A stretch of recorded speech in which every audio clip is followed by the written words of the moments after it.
much, everybody. Thank you. Michelle, I love you so much.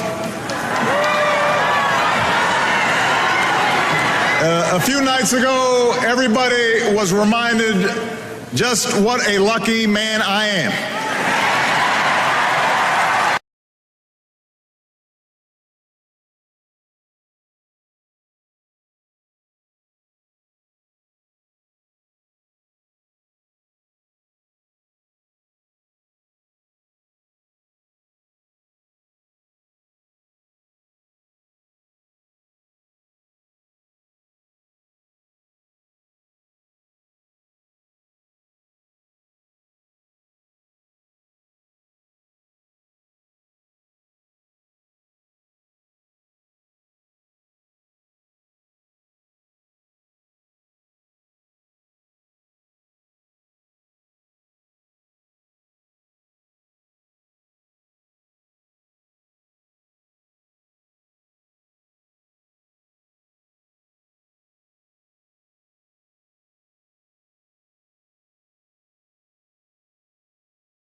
Just what a lucky man I am.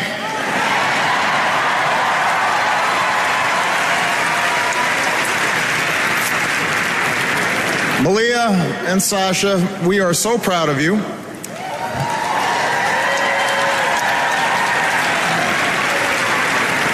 And yes, you do have to go to school in the morning.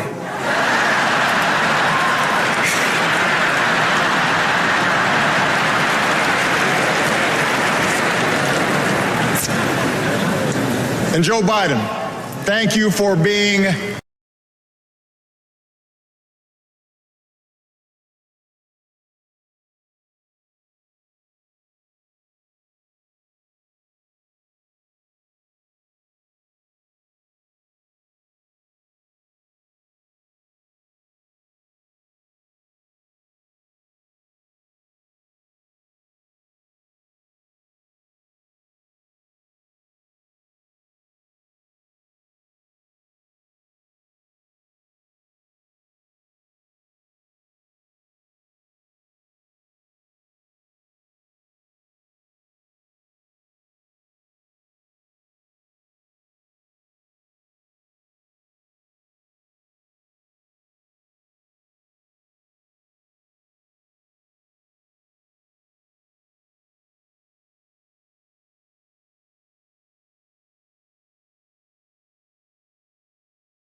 Thank you for being the very best vice president I could have ever hoped for, and being a strong and loyal friend.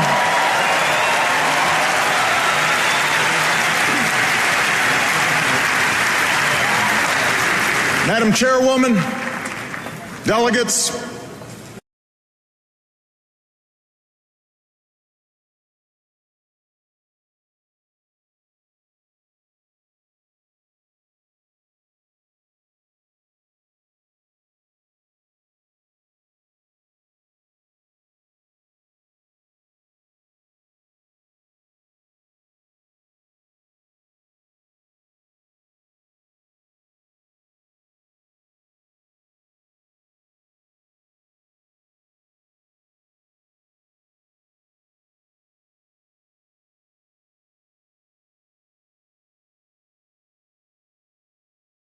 delegates, I accept your nomination for President of the United States.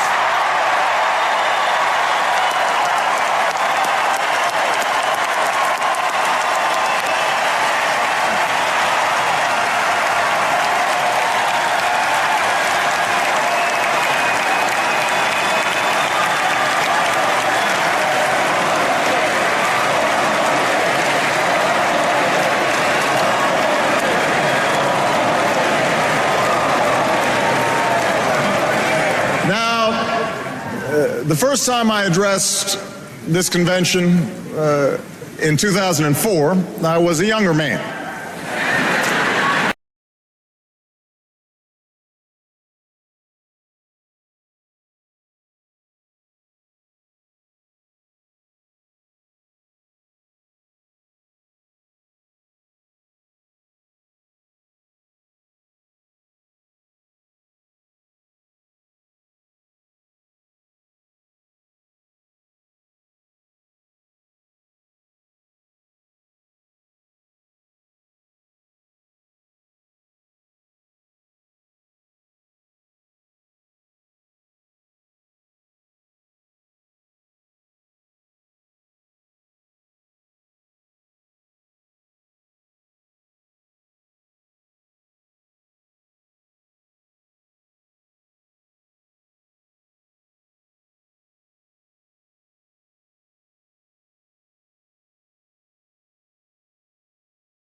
in 2004, I was a younger man. A Senate candidate from Illinois who spoke about hope. Not blind optimism, not wishful thinking, but hope in the face of difficulty.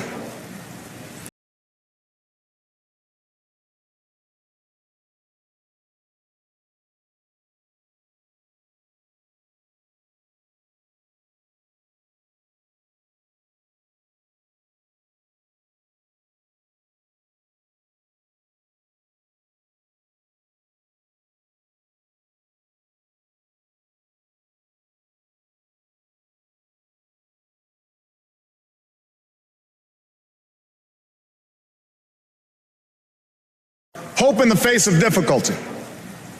Hope in the face of uncertainty. That dogged faith in the future which has pushed this nation forward even when the odds are great.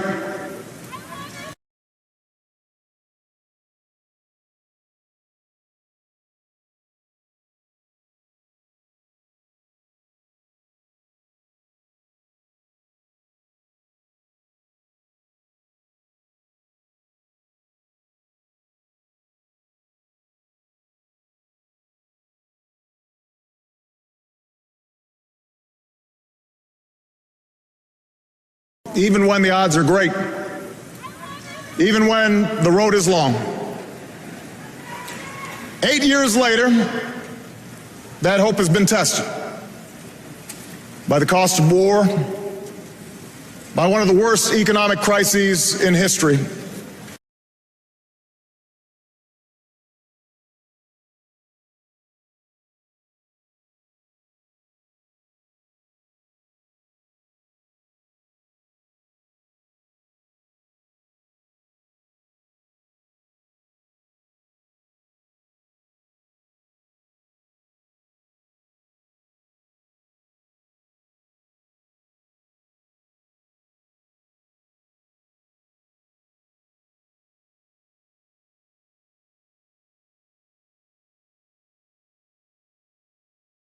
In history, and by political gridlock that's left us wondering whether it's still even possible to tackle the challenges of our time.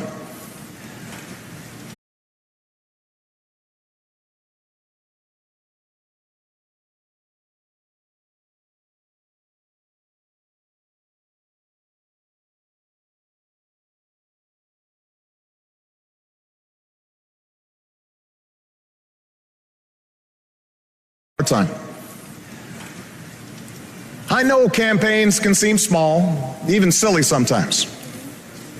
Trivial things become big distractions. Serious issues become sound bites. The truth gets buried under an avalanche.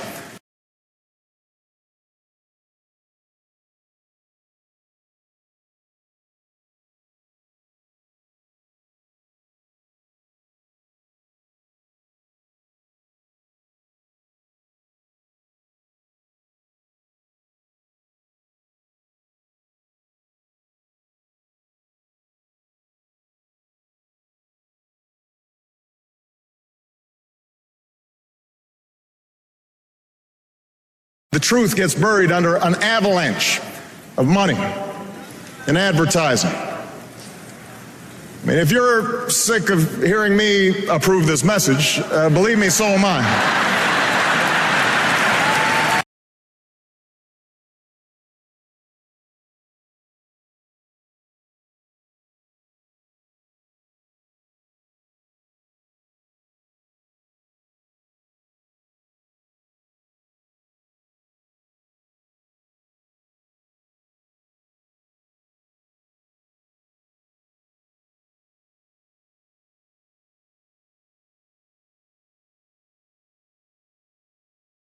But when all is said and done, when you pick up that ballot to vote, you will face the clearest choice of any time in a generation.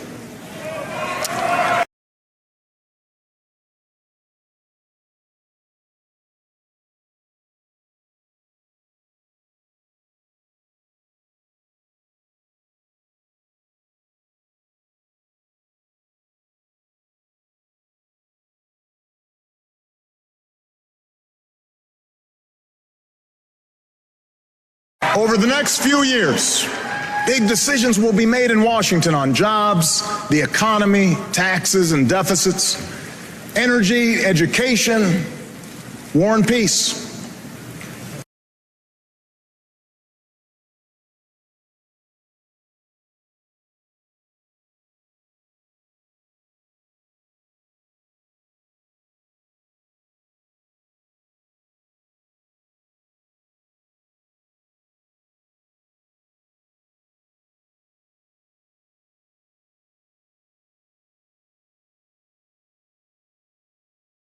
War and peace. Decisions that will have a huge impact on our lives and on our children's lives for decades to come. And on every issue, the choice you face won't just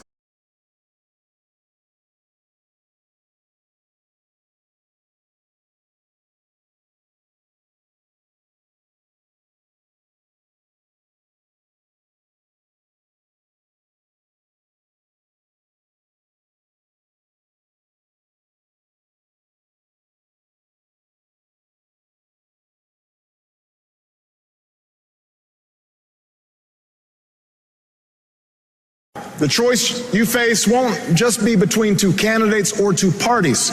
It will be a choice between two different paths for America.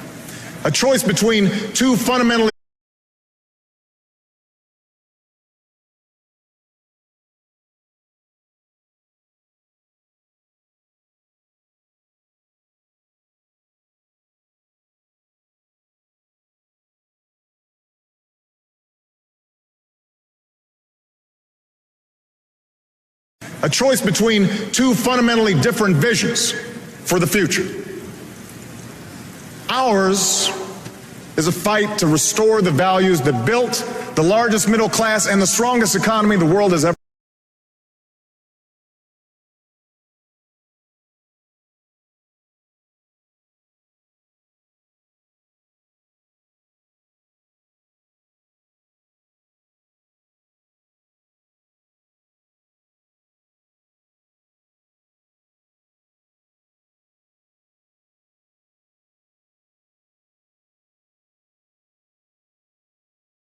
And the strongest economy the world has ever known.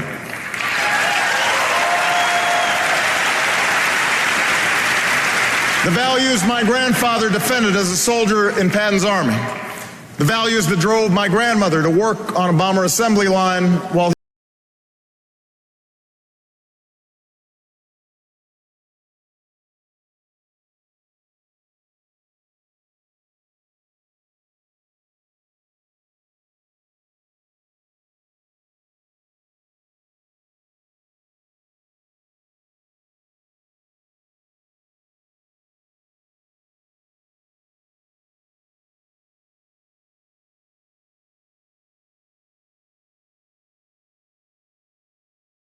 work on a bomber assembly line while he was gone. They knew they were part of something larger, a nation that triumphed over fascism and depression.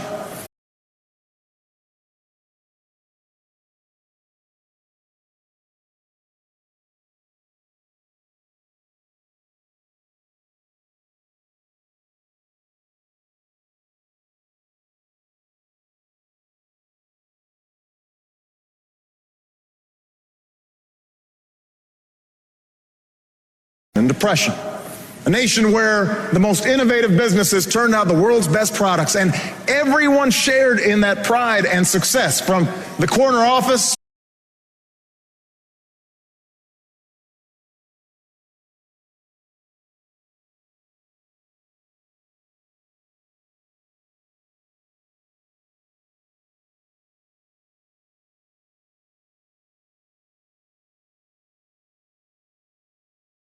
that pride and success, from the corner office to the factory floor. My grandparents were given the chance to go to college, buy their own home, and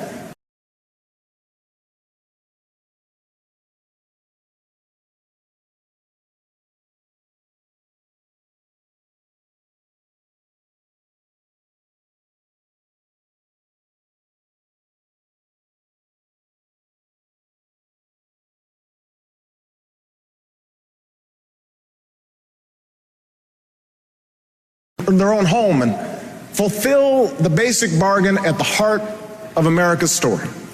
The promise that hard work will pay off, that responsibility will be rewarded, that everyone gets a fair shot, and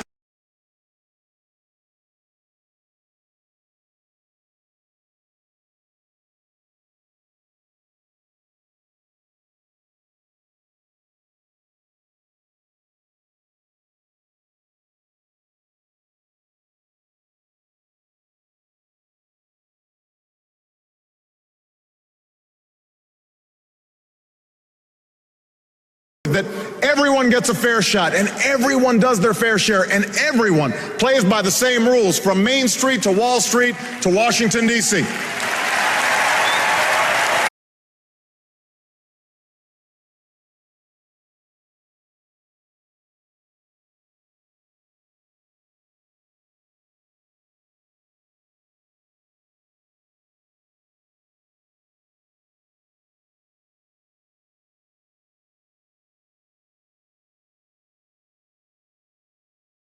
D.C. A shuttered steel mill at a time when too many good jobs were starting to move overseas. And by 2008, we had seen nearly a decade in which families struggled with costs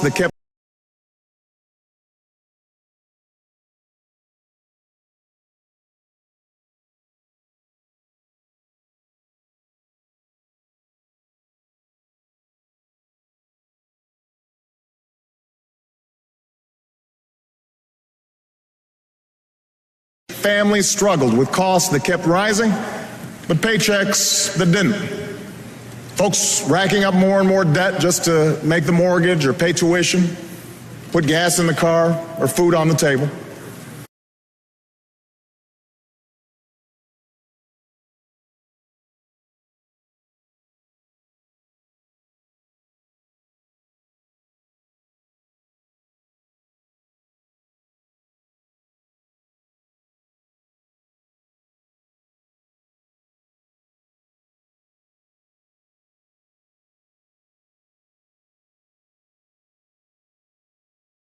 Put gas in the car or food on the table.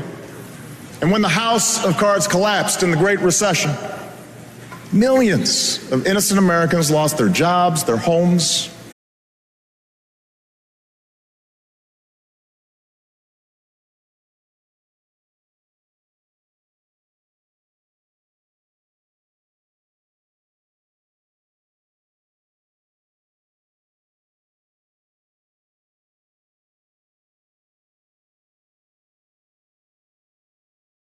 Their jobs, their homes, their life savings, a tragedy from which we're still fighting to recover. Now, our friends down in Tampa at the Republican convention were more than happy to talk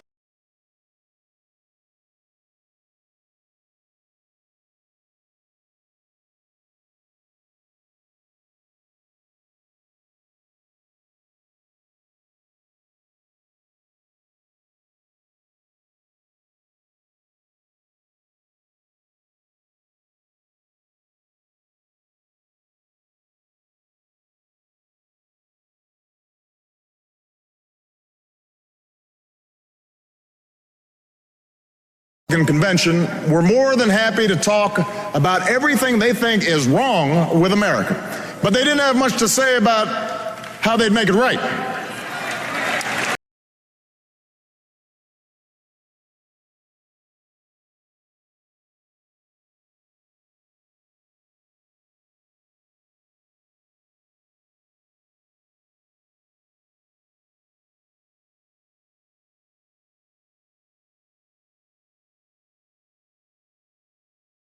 How they'd make it right. They want your vote, but they don't want you to know their plan. And that's because all they have to offer is the same prescriptions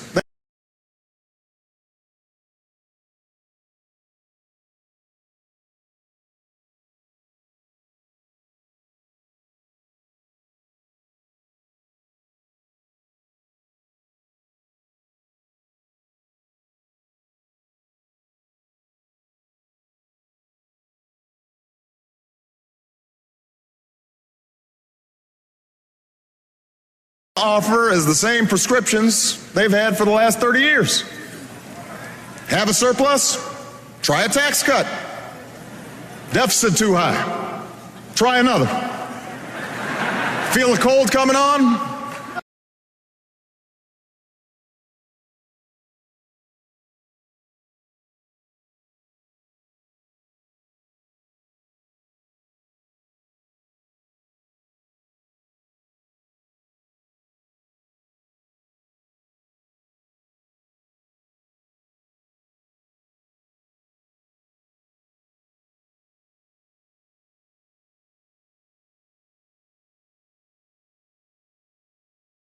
Feel the cold coming on?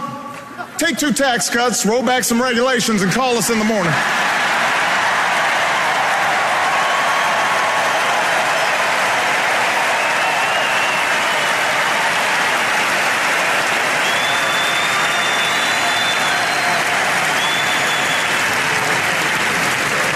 Now, I've cut taxes for those who need it. Middle-class families,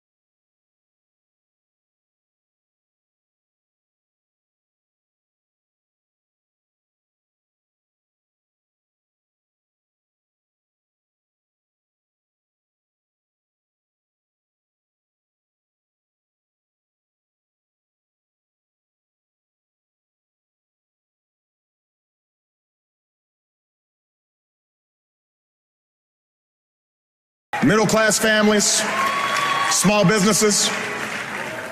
But I don't believe that another round of tax breaks for millionaires will bring good jobs to our shores or pay down our deficit.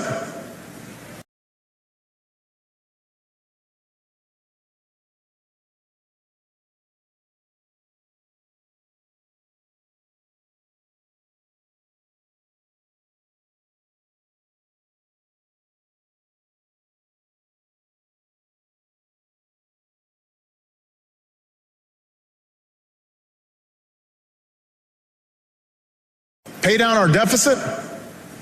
I don't believe that firing teachers or kicking students off financial aid will grow the economy or help us compete with the scientists and engineers coming.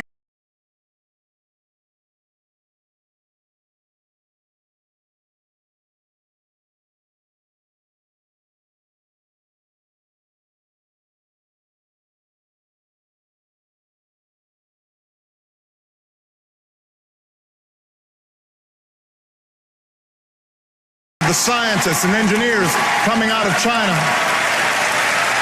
After all we've been through, I don't believe that rolling back regulations on Wall Street will help the small business.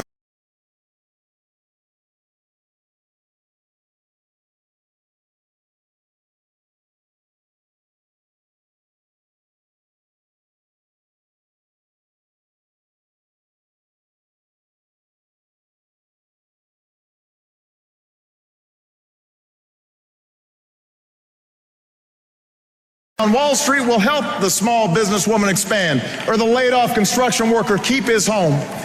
We have been there. We've tried that, and we're not going back. We are moving.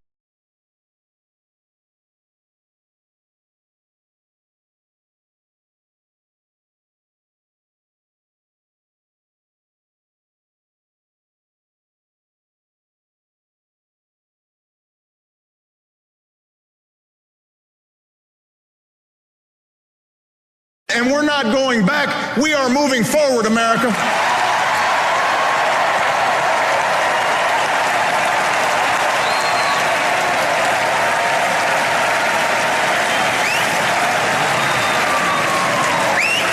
Now, I won't pretend the path I'm offering is quick or easy. I never have. You didn't elect me to tell you what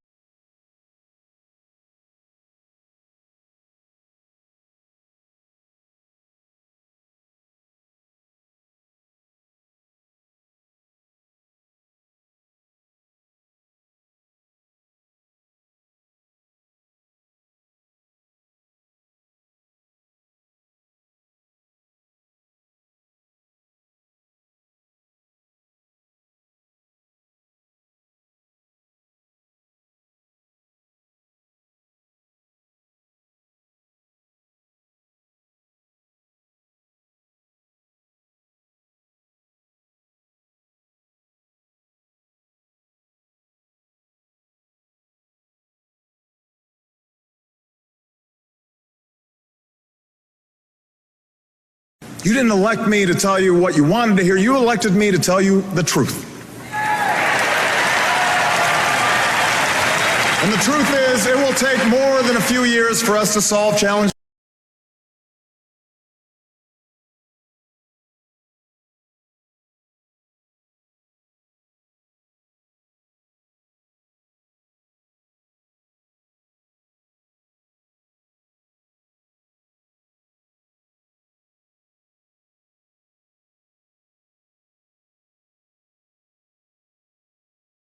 A few years for us to solve challenges that have built up over decades. It'll require common effort and shared responsibility and the kind of bold, persistent experimentation.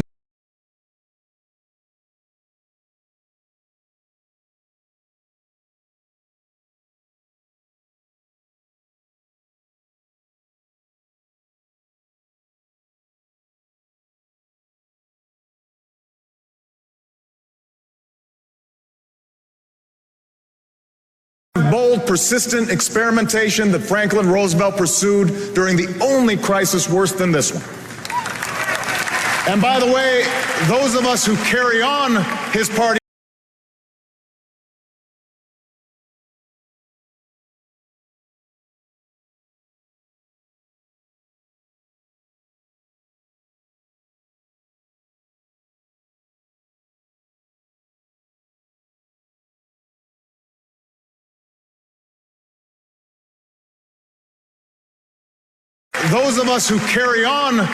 party's legacy should remember that not every problem can be remedied with another government program or dictate from Washington.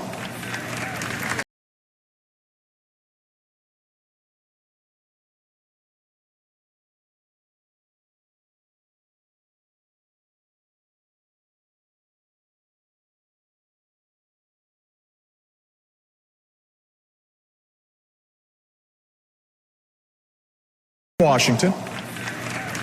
But know this, America, our problems can be solved. Our challenges can be met. The path we offer may be harder, but it leads to a better place, and I'm asking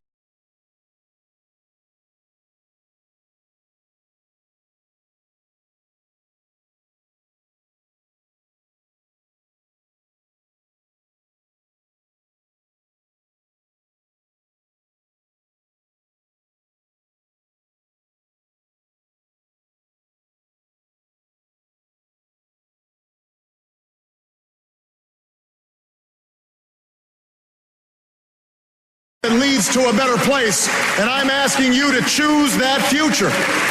I'm asking you to rally around a set of goals for your country, goals in manufacturing,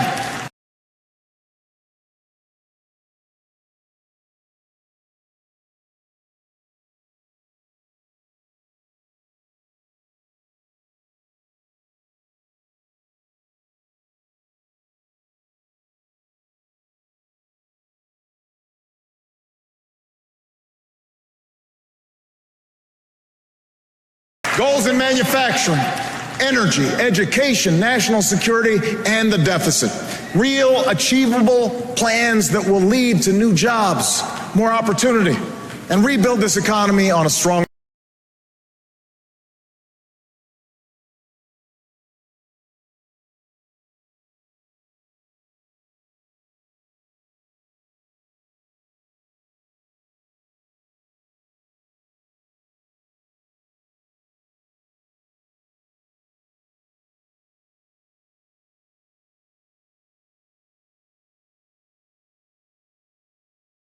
and rebuild this economy on a stronger foundation.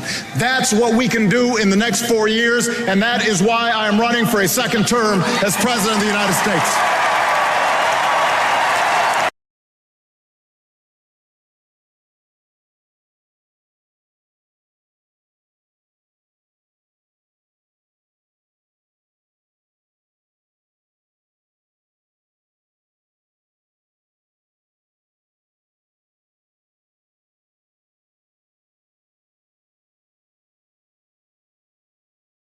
President of the United States.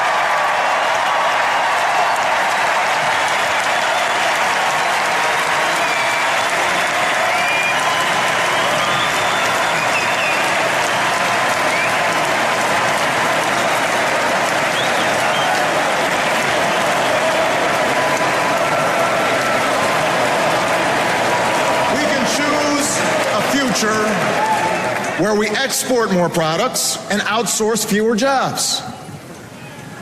After a decade that was defined by what we bought and borrowed, we're getting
what we bought and borrowed, we're getting back to basics and doing what America's always done best. We are making things again.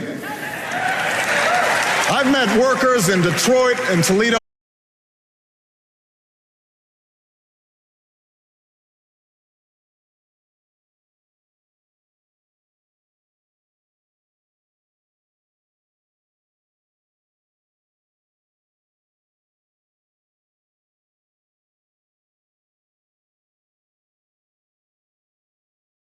I've met workers in Detroit and Toledo who feared they'd never build another American car. And today they can't build them fast enough because we reinvented a dime.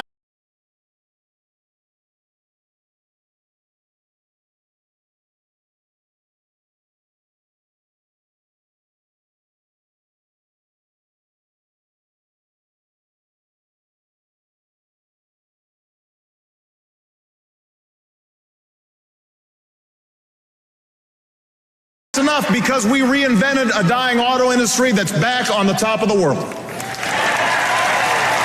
I've worked with business leaders who are bringing jobs back to America.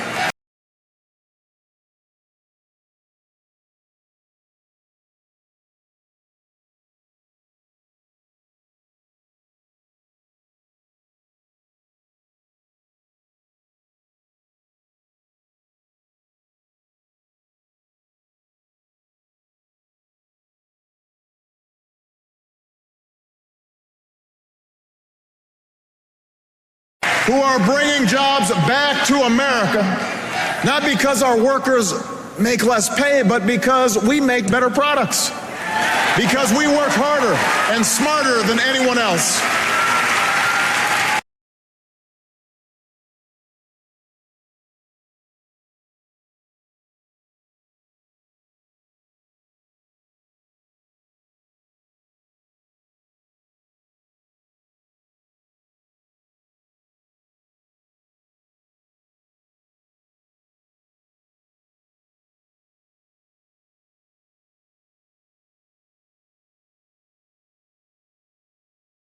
Than anyone else. I've signed trade agreements that are helping our companies sell more goods to millions of new customers. Goods that are stamped with three proud words: made in America.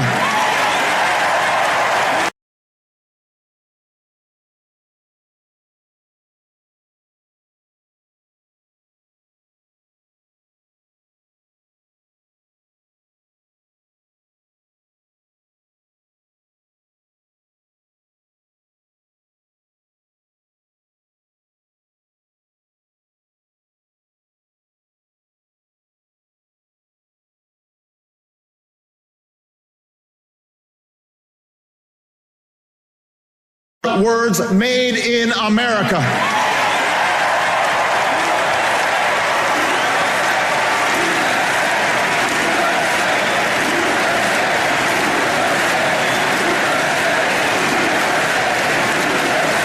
And after a decade of decline, this country country created over 500,000 manufacturing jobs in the last 2.5 years.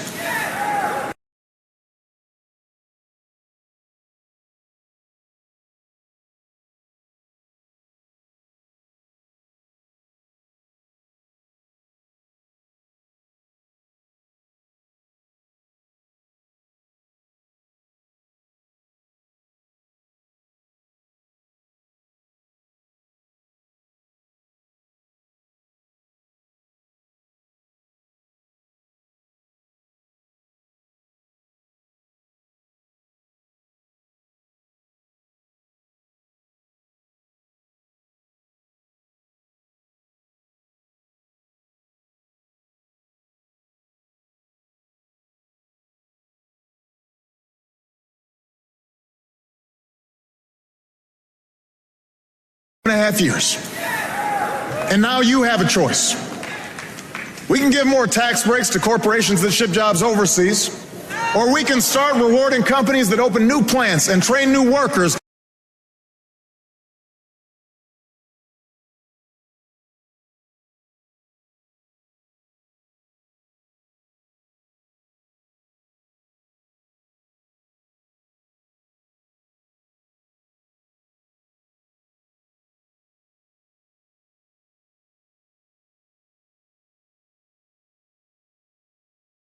Open new plants and train new workers and create new jobs here in the United States of America.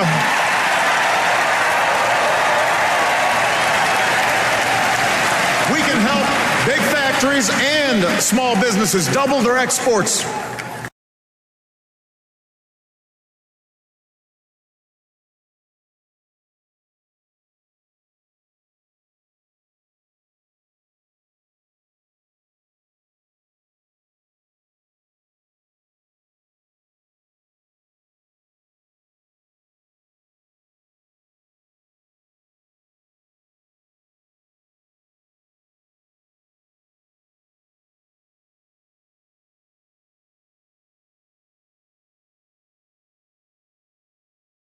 Small businesses double their exports.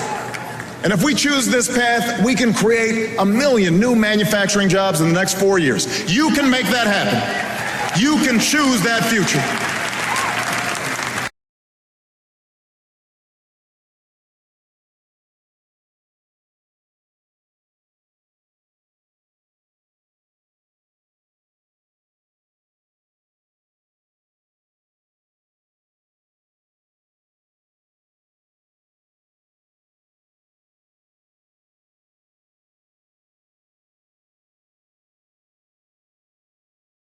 You can choose that future. You can choose the path where we control more of our own energy. After 30 years of inaction, we raised fuel standards so that by the middle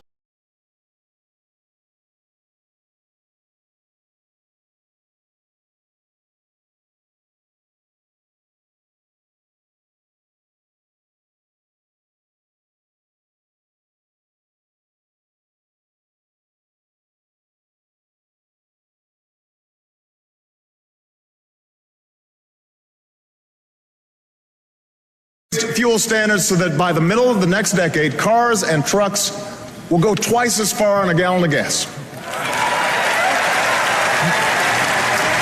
We have doubled our use of renewable energy.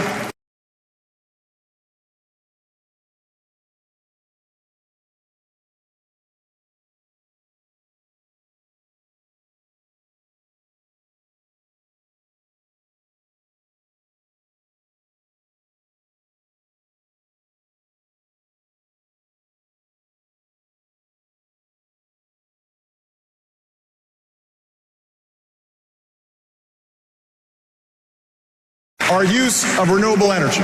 And thousands of Americans have jobs today building wind turbines and long-lasting batteries. In the last year alone, we cut oil.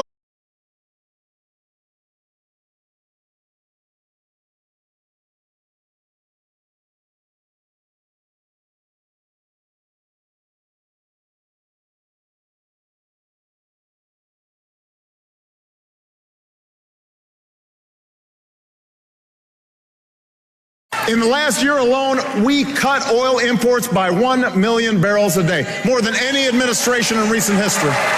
And today, the United States of America is less dependent on foreign oil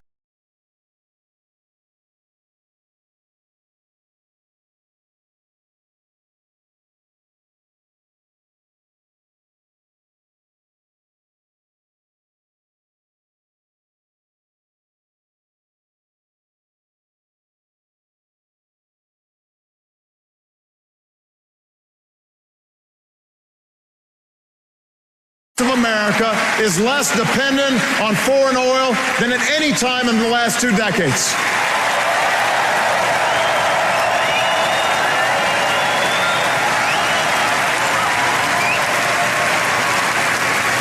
So now you have a choice between a strategy that reverses this progress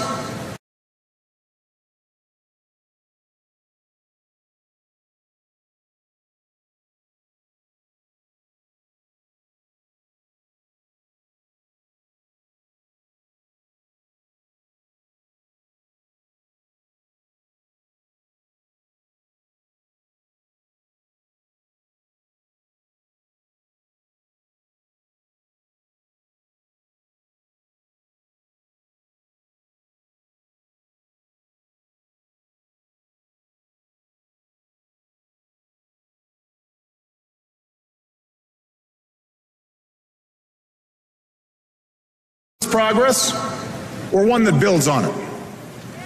We've opened millions of new acres for oil and gas exploration in the last 3 years, and we'll open more.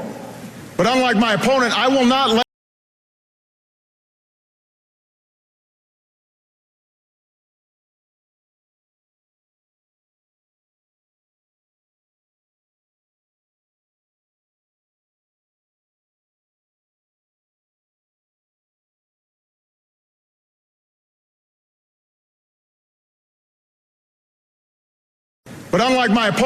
not let oil companies write this country's energy plan or endanger our coastlines or collect another $4 billion in corporate welfare from our taxpayers.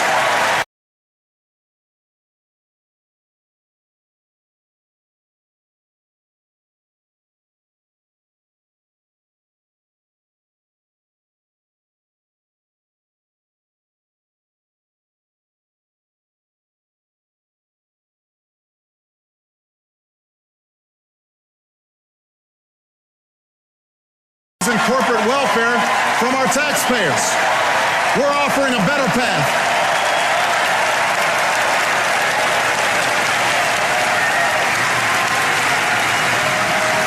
We're offering a better path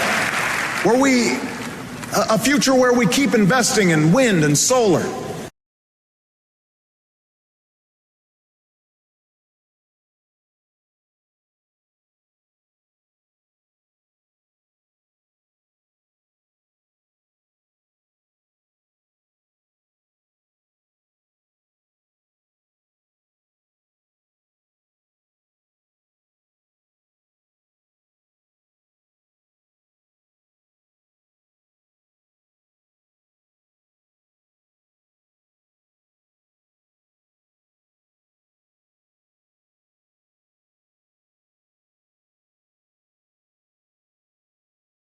Investing in wind and solar and clean coal, where farmers and scientists harness new biofuels to power our cars and trucks, where construction workers build homes.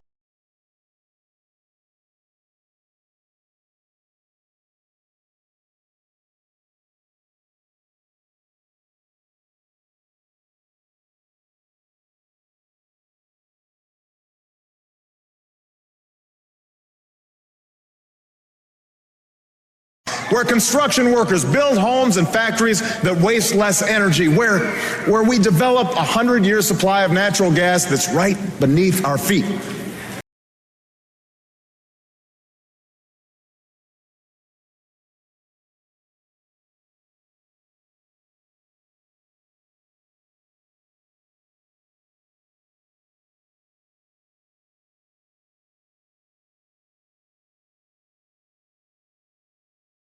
Beneath our feet. If you choose this path, We can cut our oil imports in half by 2020 and support more than 600,000 new jobs in natural gas alone.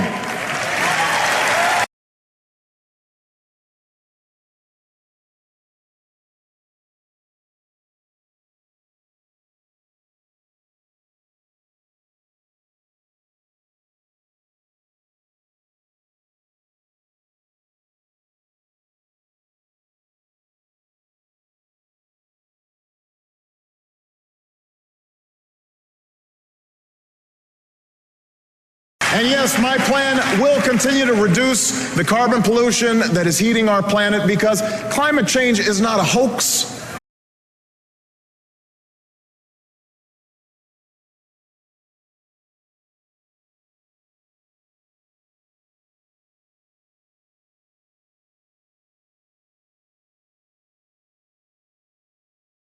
A hoax. More droughts and floods and wildfires are not a joke. They are a threat to our children's future, and in this election, you can do something about it.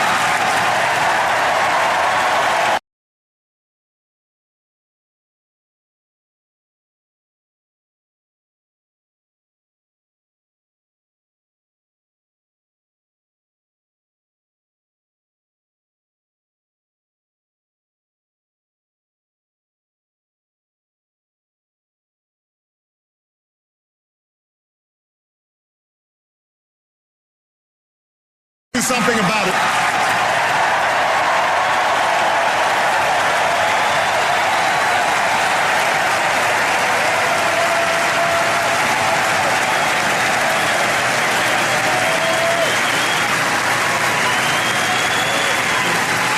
You can choose a future where more Americans have the chance to gain the skills they need to compete, no matter how old they are or how much.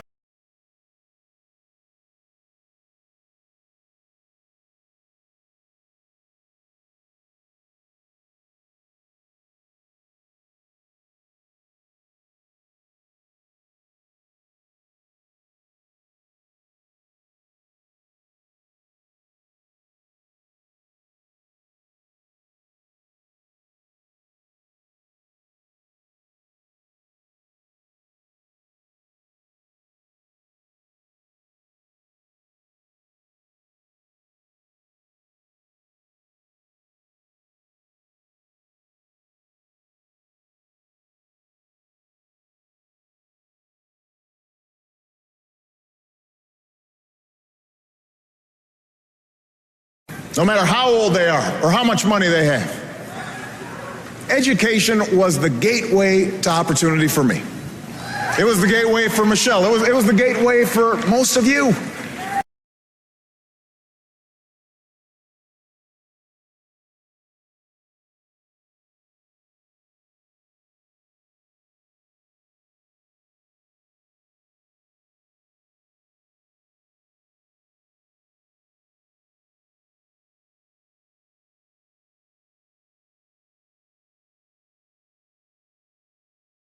It was the gateway for most of you.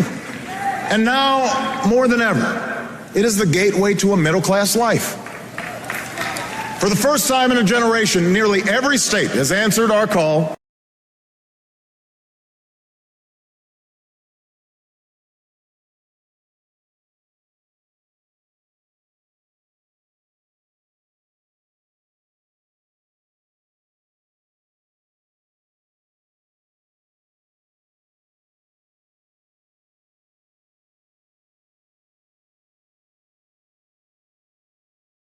Nearly every state has answered our call to raise their standards for teaching and learning.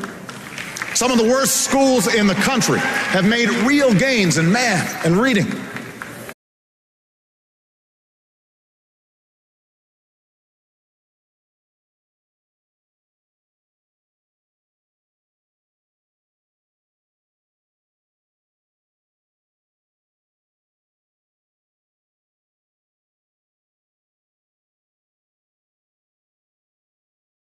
Have made real gains in math and reading.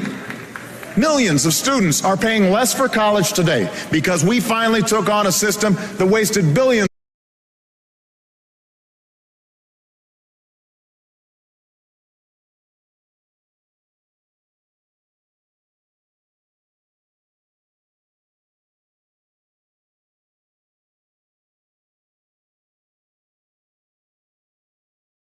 on a system that wasted billions of taxpayer dollars on banks and lenders.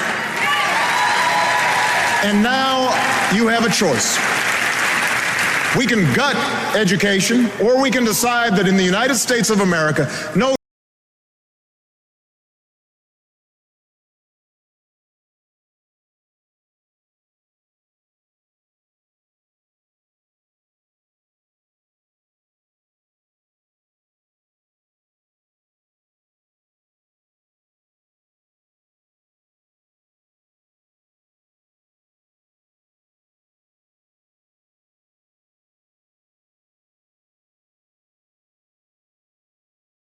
that in the United States of America, no child should have her dreams deferred because of a crowded classroom or a crumbling school.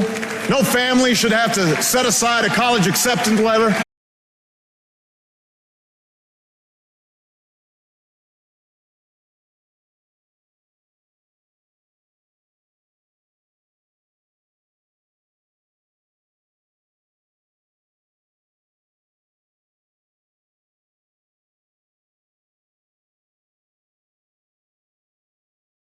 Have to set aside a college acceptance letter because they don't have the money. No company should have to look for workers overseas because they couldn't find any with the right skills here.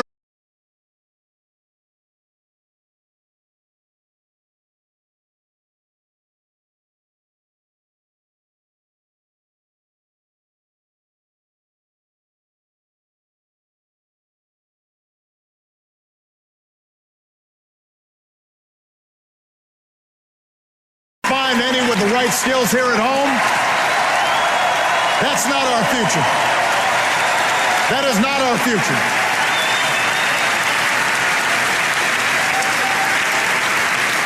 The government has a role in this, but teachers must inspire.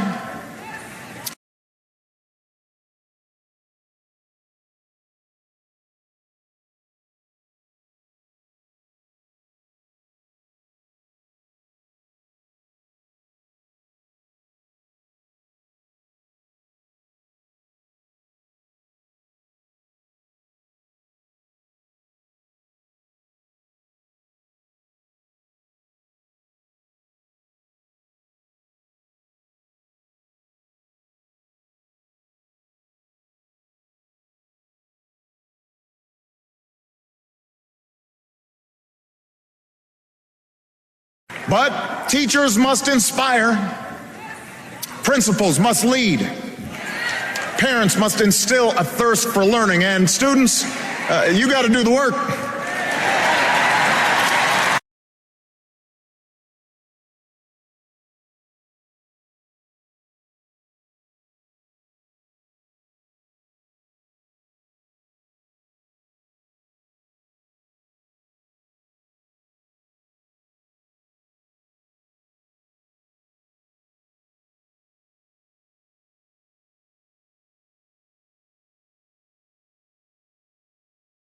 And together, I promise you, we can out-educate and out-compete any nation on earth. So help me. Help me recruit 100,000 math and science teachers within 10 years.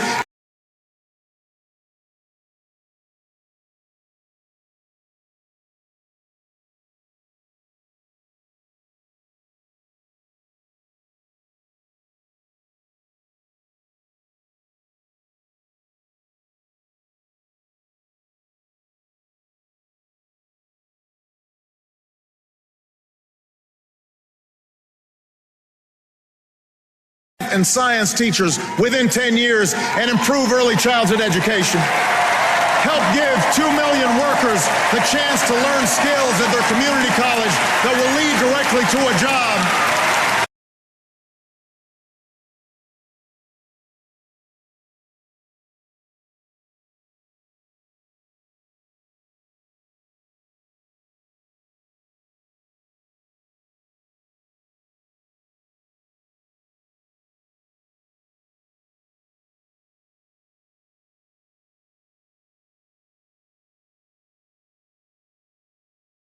College that will lead directly to a job.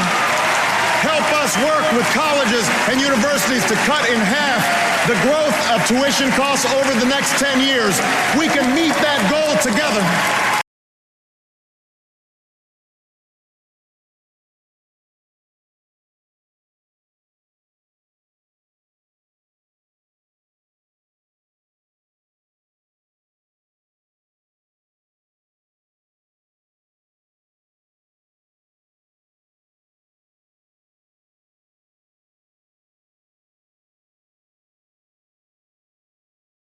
We can meet that goal together. You can choose that future for America.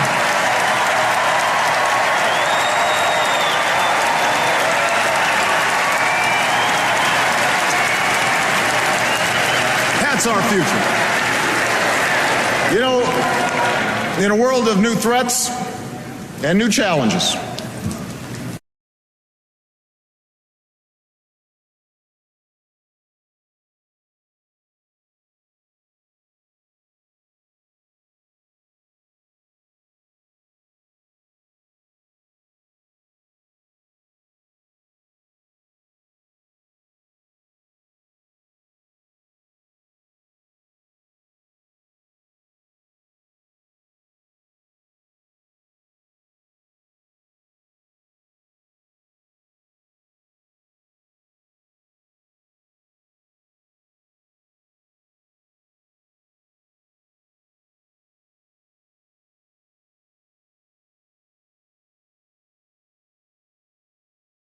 and new challenges, you can choose leadership that has been tested and proven.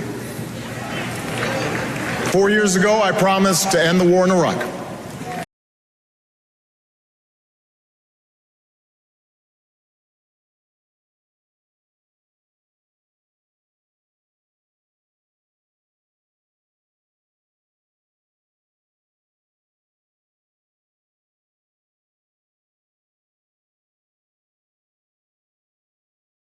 In Iraq. We did. I promised to refocus on the terrorists who actually attacked us on 9/11, and we have. We've blunted the Taliban's momentum in Afghanistan, and in 2014,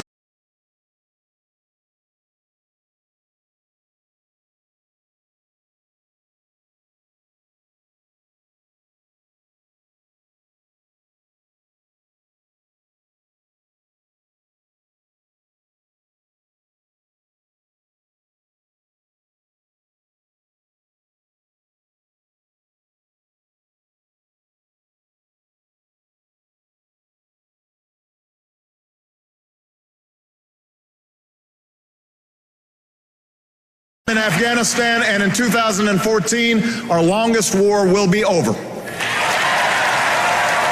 A new tower rises above the New York skyline. Al-Qaeda is on the path to defeat, and Osama bin Laden is dead.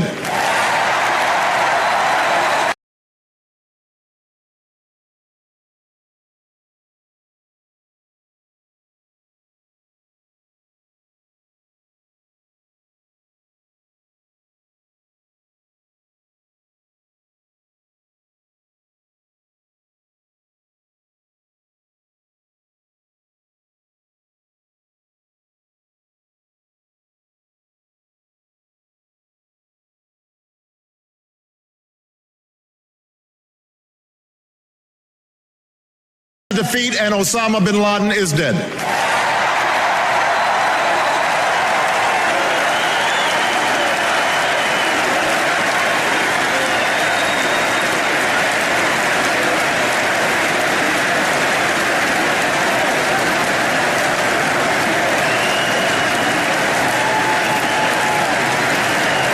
And tonight, we pay tribute to the Americans who still serve in harm's way. We are forever in debt to a generation whose sacrifice has made this country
whose sacrifice has made this country safer and more respected. We will never forget you. And so long as I'm Commander-in-Chief, we will sustain the strongest military.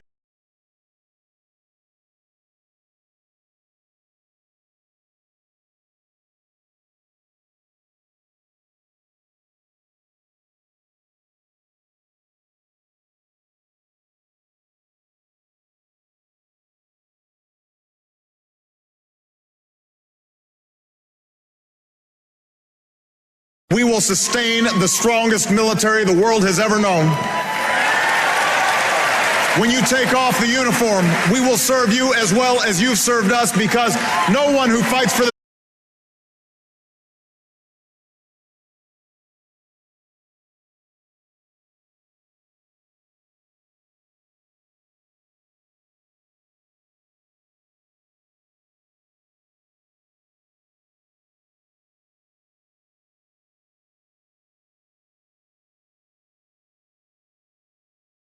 because no one who fights for this country should have to fight for a job or a roof over their heads or the care that they need when they come home.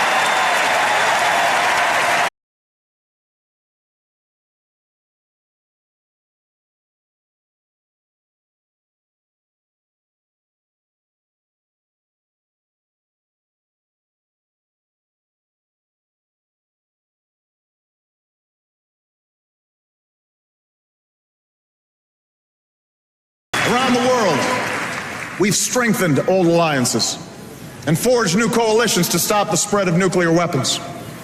We've reasserted our power across the Pacific and stood up to China on behalf.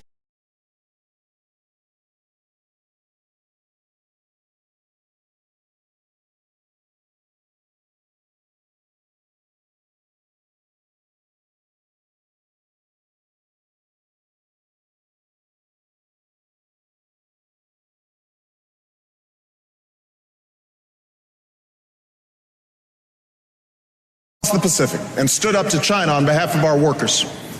From Burma to Libya to South Sudan, we have advanced the rights and dignity of all human beings, men and women.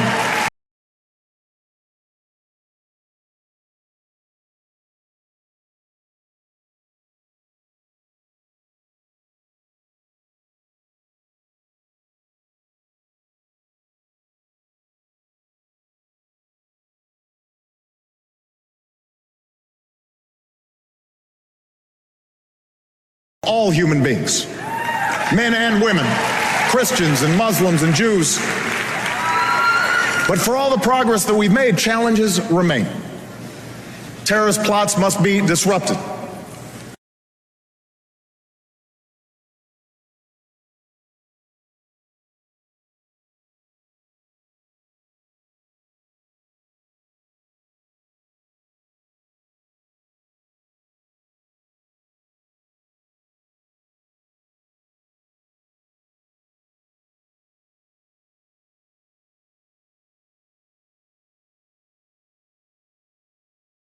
Terrorist plots must be disrupted. Europe's crisis must be contained. Our commitment to Israel's security must not waver, and neither must our pursuit of peace.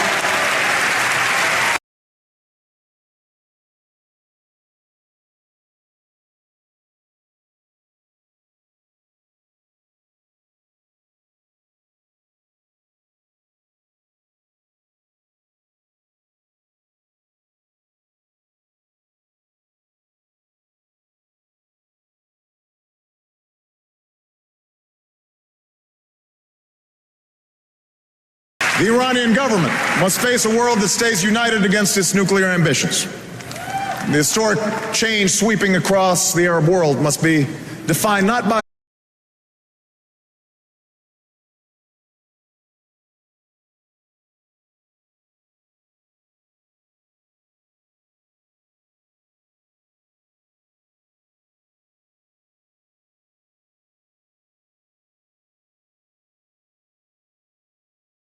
the Arab world must be defined not by the iron fist of a dictator or the hate of extremists, but by the hopes and aspirations of ordinary people who are reaching for the same rights that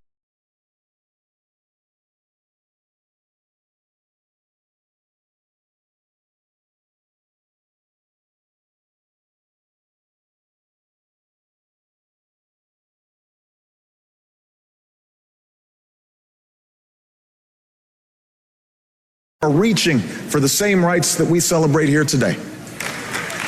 So now we have a choice. My opponent and his running mate are new to foreign policy.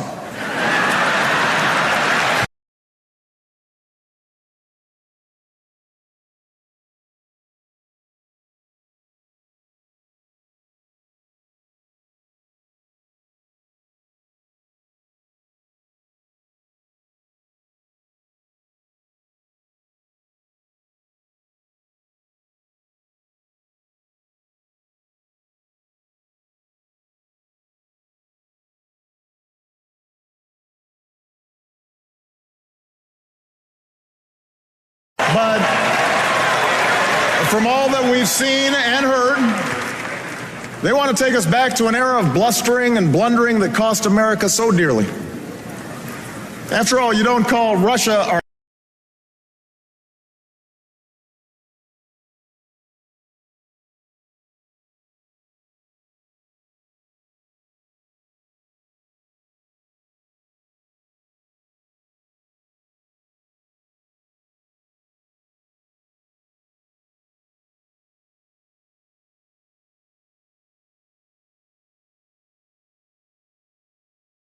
After all, you don't call Russia our number one enemy, not Al-Qaeda, Russia, unless you're still stuck in a Cold War mind warp.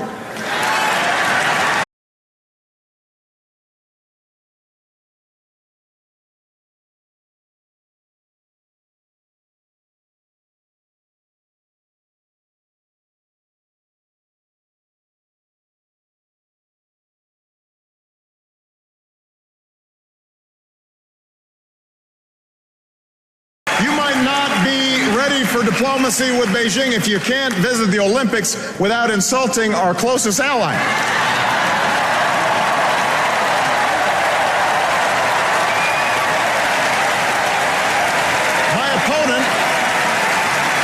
My opponent said that it was tragic .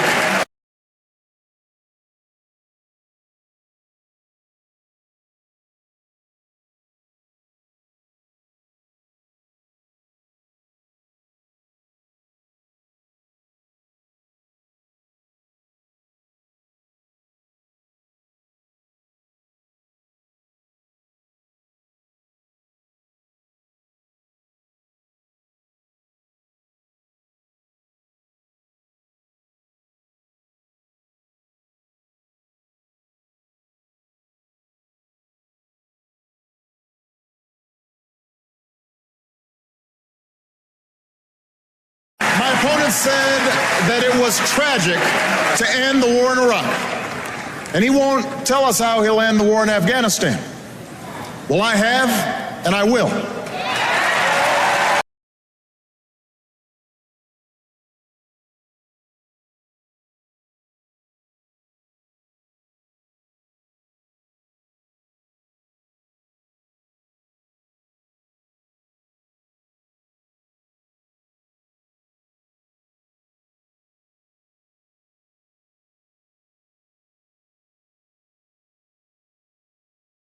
And while my opponent would spend more money on military hardware that our Joint Chiefs don't even want, I will use the money we're no longer spending on war to pay down our debt.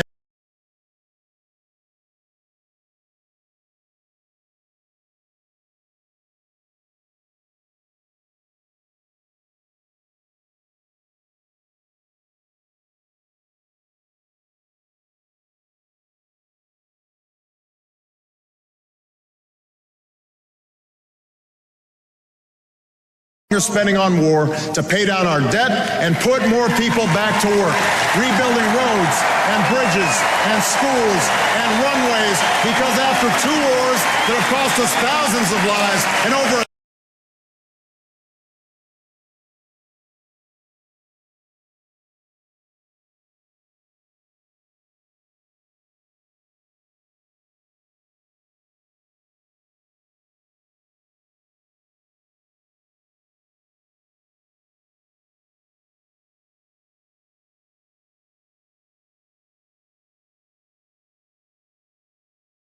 cost us thousands of lives and over $1 trillion. It's time to do some nation building right here at home.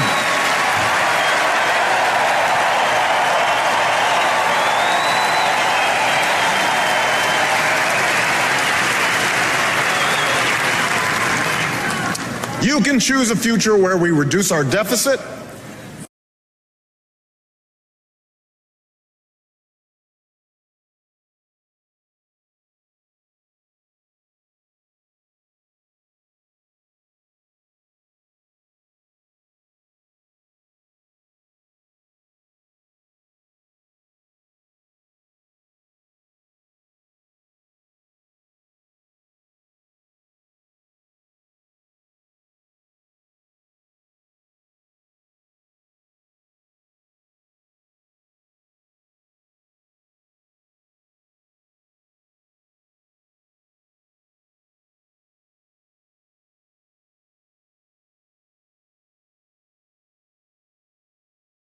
reduce our deficit without sticking it to the middle class.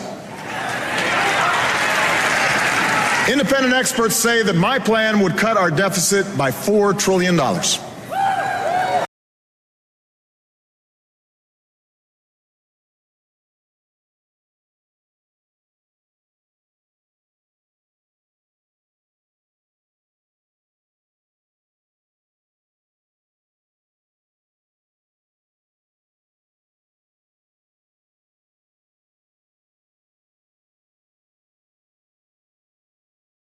And last summer I worked with Republicans in Congress to cut $1 billion in spending, because those of us who believe government can be a force for good should work hard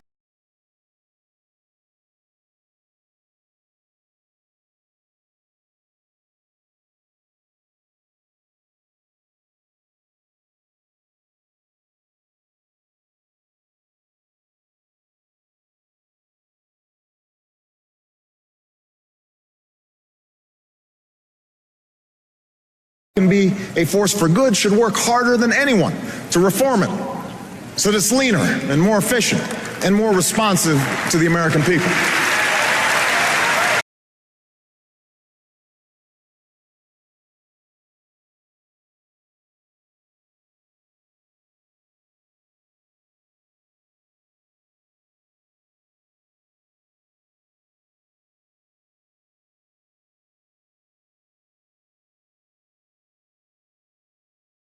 People.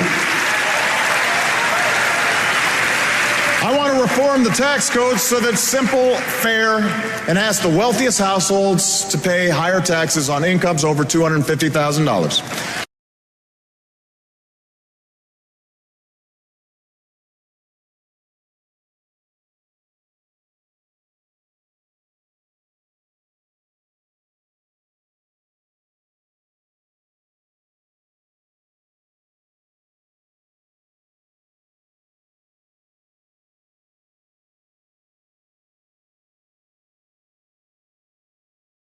The same rate we had when Bill Clinton was president, the same rate we had when our economy created nearly 23 million new jobs, the biggest surplus in history.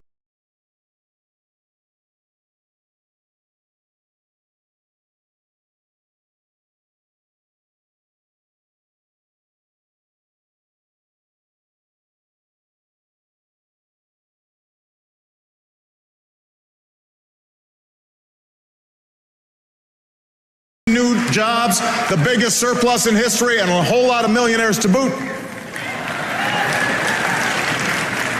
Now, I'm still eager to reach an agreement based on the principles of my bipartisan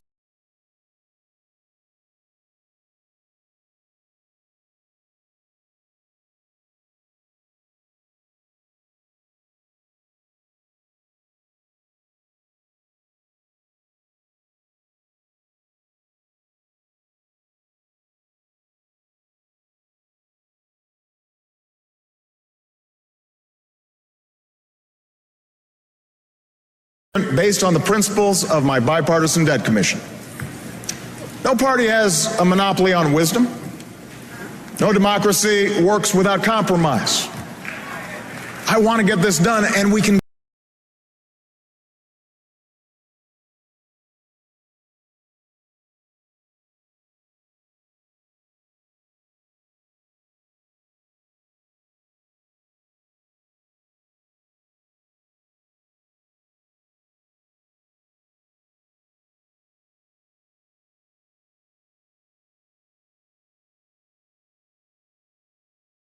I want to get this done, and we can get it done.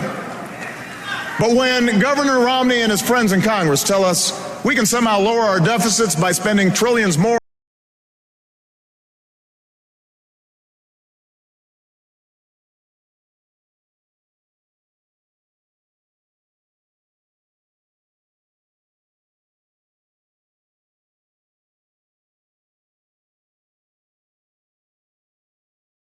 our deficits by spending trillions more on new tax breaks for the wealthy? Well, what Bill Clinton call it? You do the arithmetic. You do the math.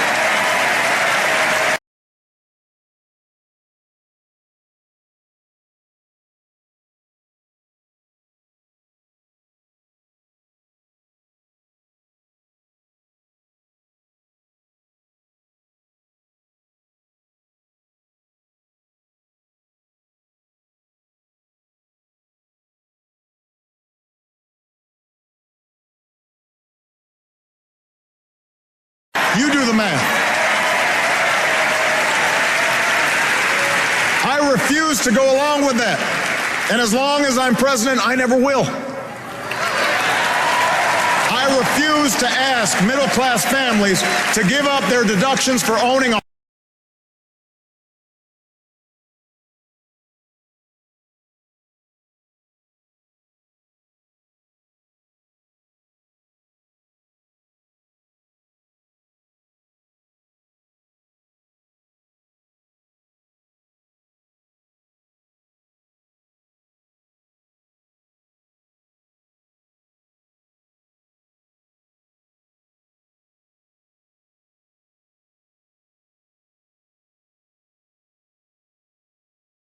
to give up their deductions for owning a home or raising their kids just to pay for another millionaire's tax cut. I refuse to ask students to pay more for college.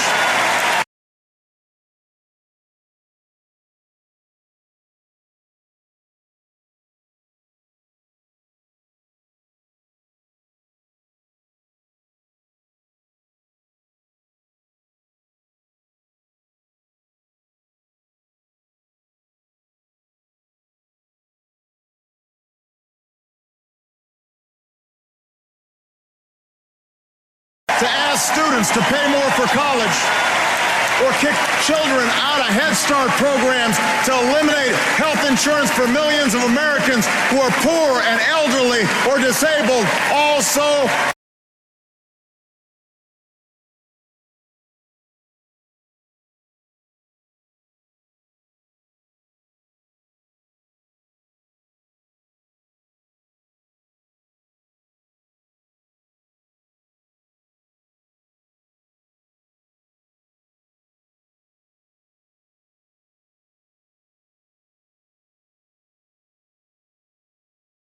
and elderly or disabled. Also, those with the most can pay less.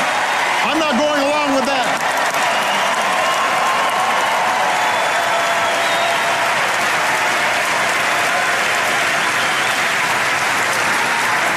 And I will never turn Medicare into a voucher.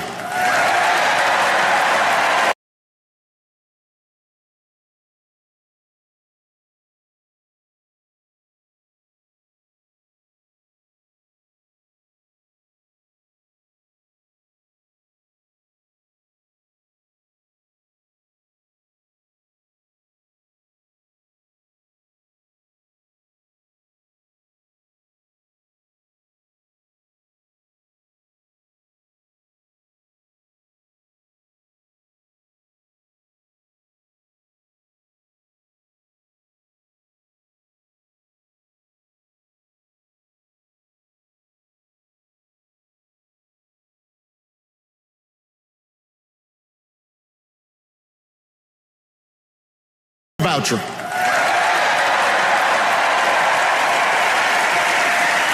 No American should ever have to spend their golden years at the mercy of insurance companies. They should retire with the care and the dignity that they have earned.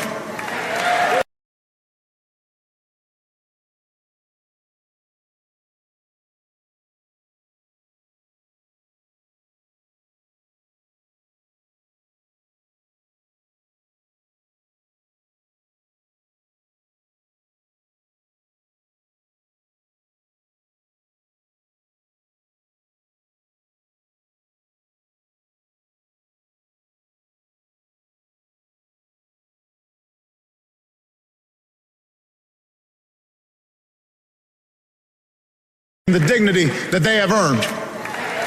Yes, we will reform and strengthen Medicare for the long haul, but we'll do it by reducing the cost of health care, not by asking seniors to pay thousands.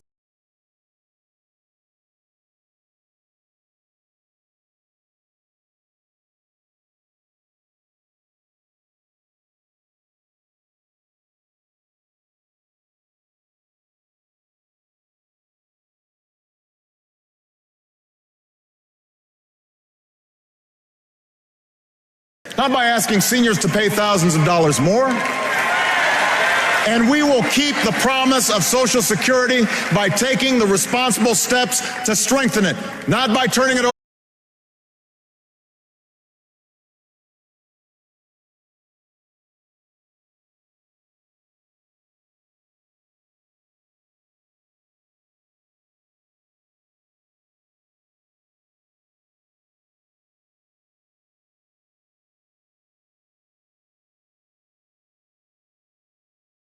to strengthen it, not by turning it over to Wall Street.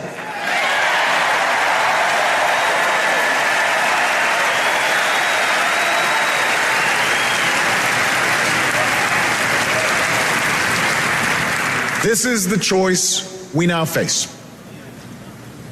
This is what the election comes down to.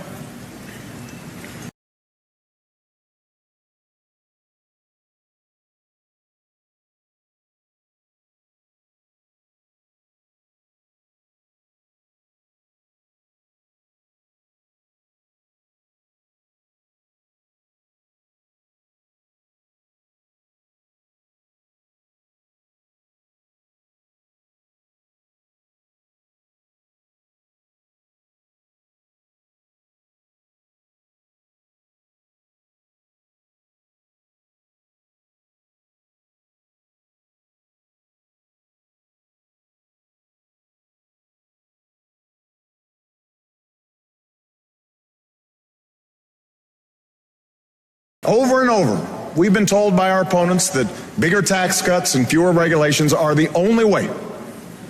That since government can't do everything,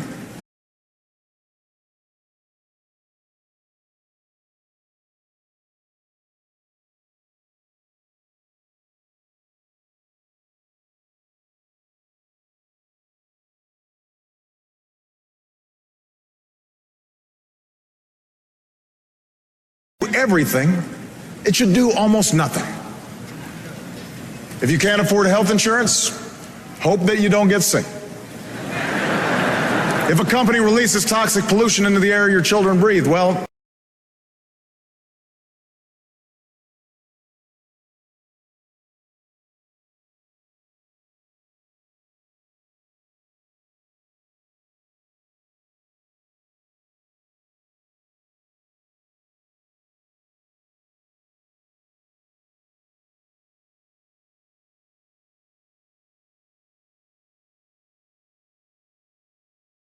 into the air your children breathe, well, that's the price of progress.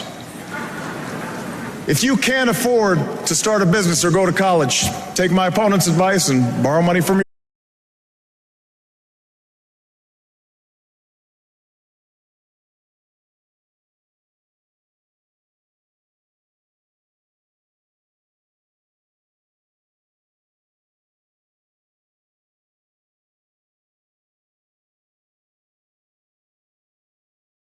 advice and borrow money from your parents.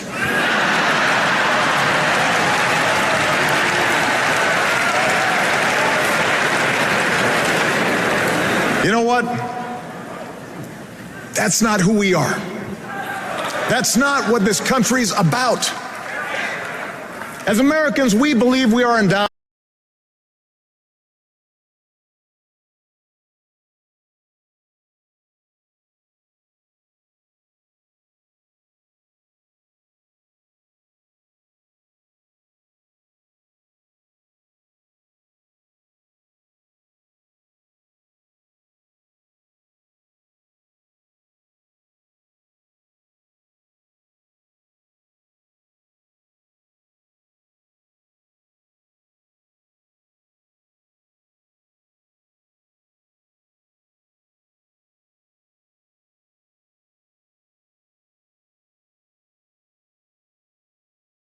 As Americans, we believe we are endowed by our Creator with certain inalienable rights, rights that no man or government can take away.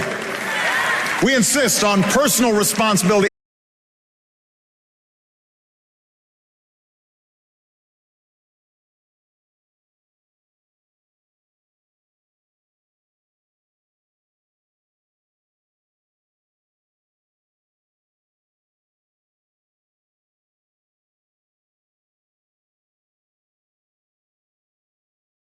We insist on personal responsibility, and we celebrate individual initiative.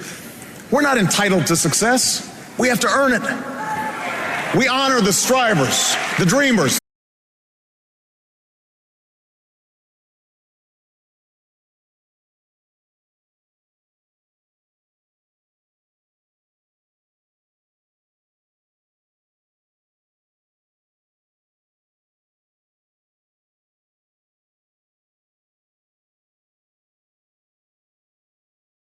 We honor the strivers, the dreamers, the risk takers, the entrepreneurs who have always been the driving force behind our free enterprise system, the greatest engine of growth and prosperity.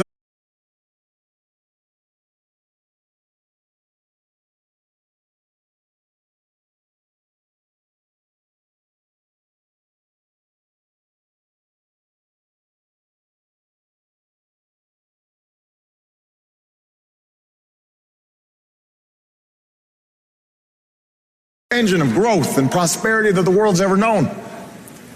But we also believe in something called citizenship. Citizenship, a word at the very heart of our founding.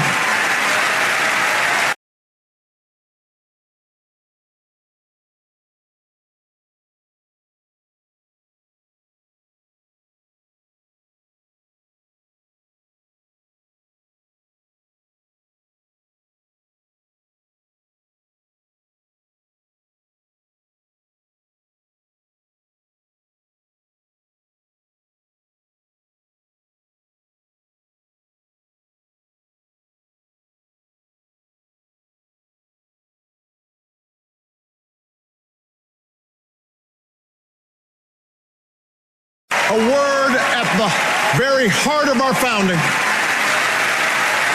A word at the very essence of our democracy. The idea that this country only works when we accept certain obligations.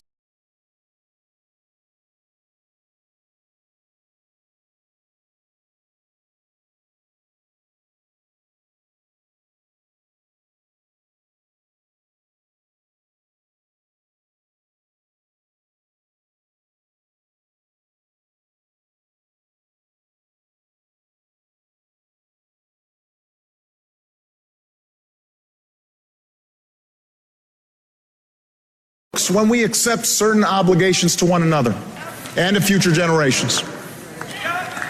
We believe that when a CEO pays his auto workers enough to buy the cars that they build, the whole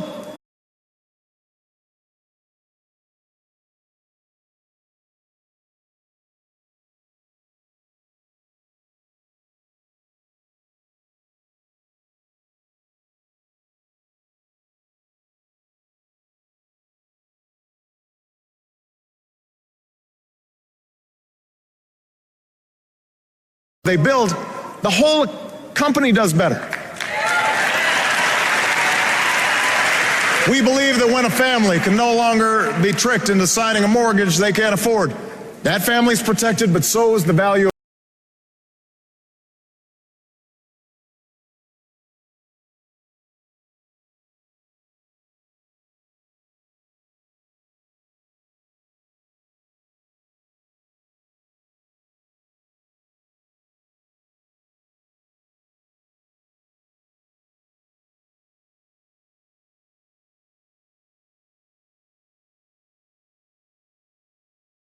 family's protected, but so is the value of other people's homes. And so is the entire economy. We believe the little girl who's offered an escape from poverty by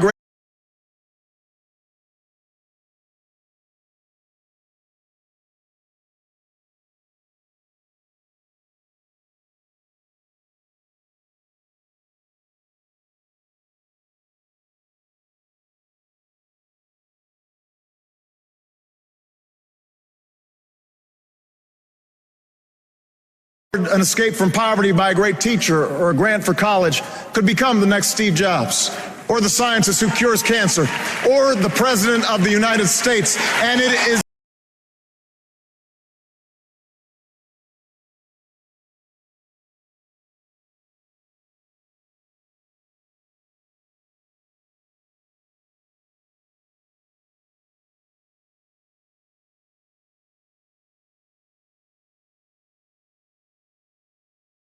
President of the United States, and it is in our power to give her that chance.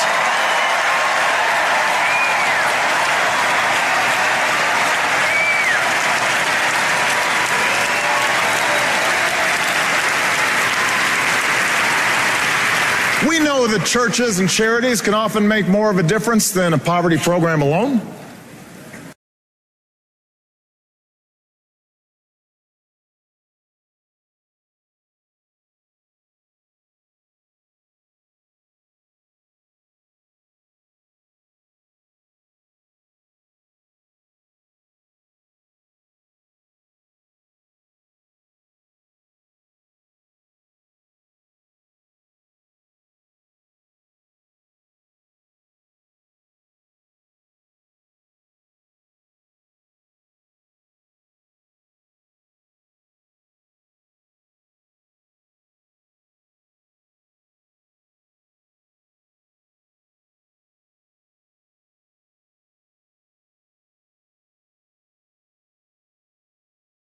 In a poverty program alone.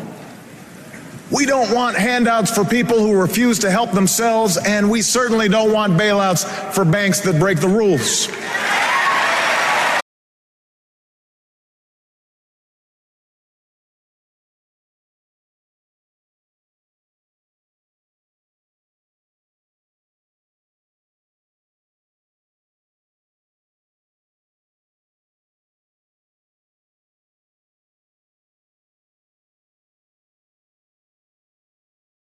That break the rules.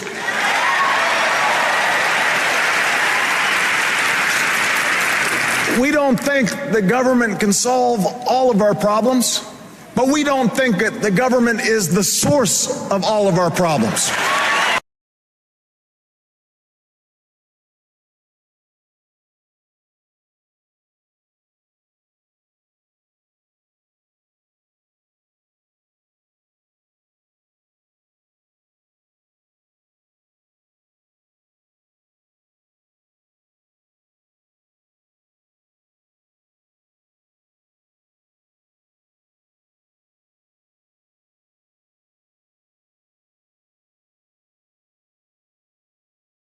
Is the source of all of our problems, any more than our welfare recipients or corporations or unions or immigrants or gays or any other group we're told to blame for our troubles.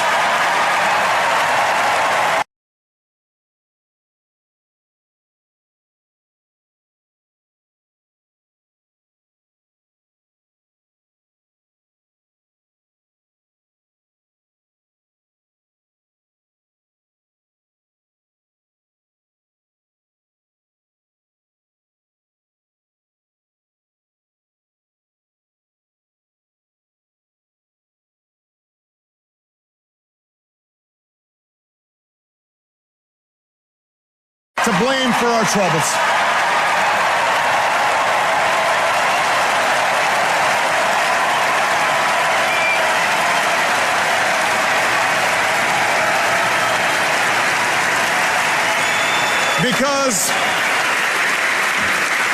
Because America, we understand that this democracy is ours. We, the people, recognize that we have responsibilities as well as rights.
as well as rights.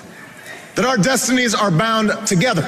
That a freedom which asks only what's in it for me, a freedom without a commitment to others, a freedom without love or charity or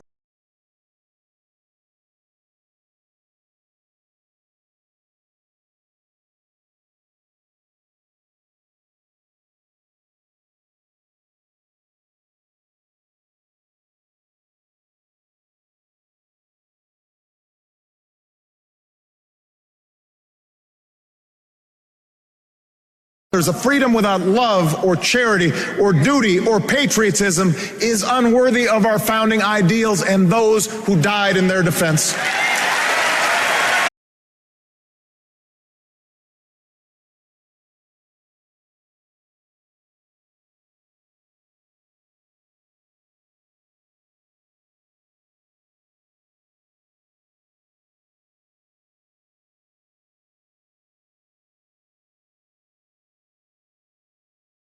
As citizens, we understand that America is not about what can be done for us. It's about what can be done by us, together, through the hard and frustrating but necessary work of self-government.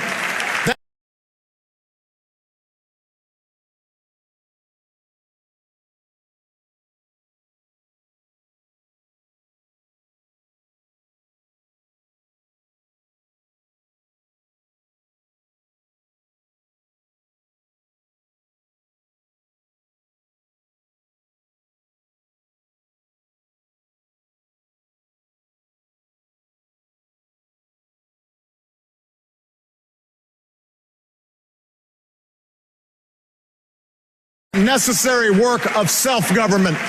That's what we believe. So you see, the election 4 years ago wasn't about me.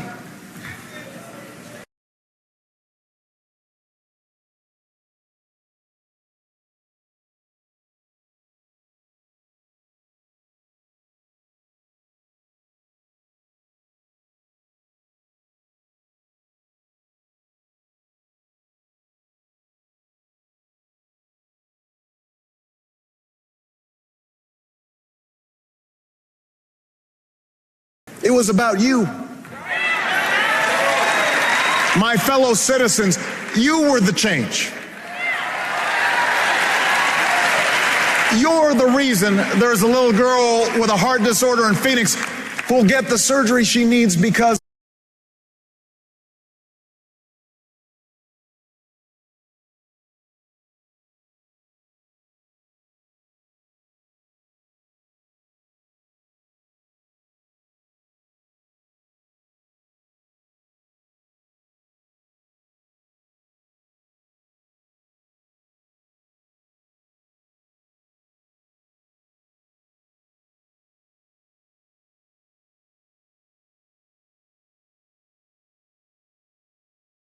will get the surgery she needs because an insurance company can't limit her coverage. You did that.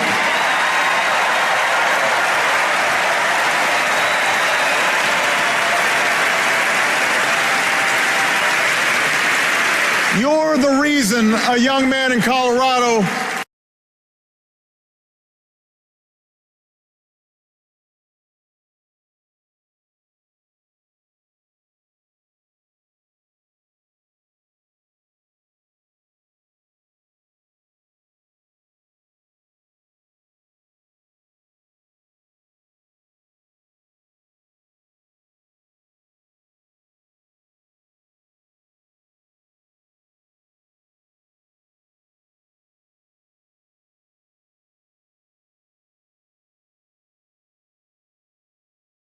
in Colorado who never thought he'd be able to afford his dream of earning a medical degree is about to get that chance. You made that possible.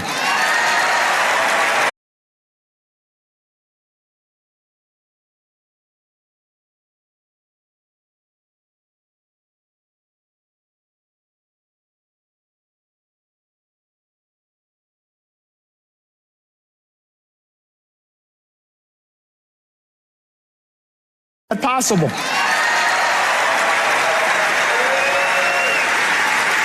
You're the reason a young immigrant who grew up here and went to school here and pledged allegiance to our flag will no longer be deported from the only country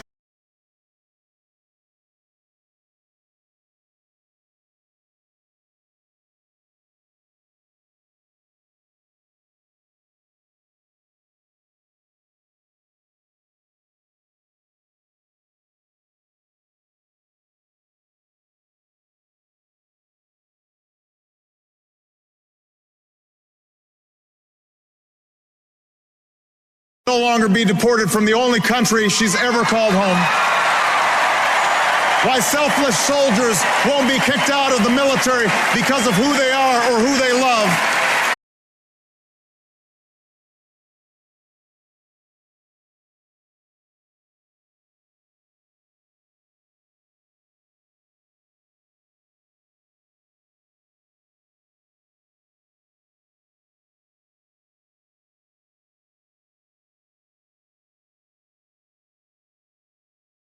They are or who they love. Why thousands of families have finally been able to say to the loved ones who served us so bravely, welcome home. Welcome home.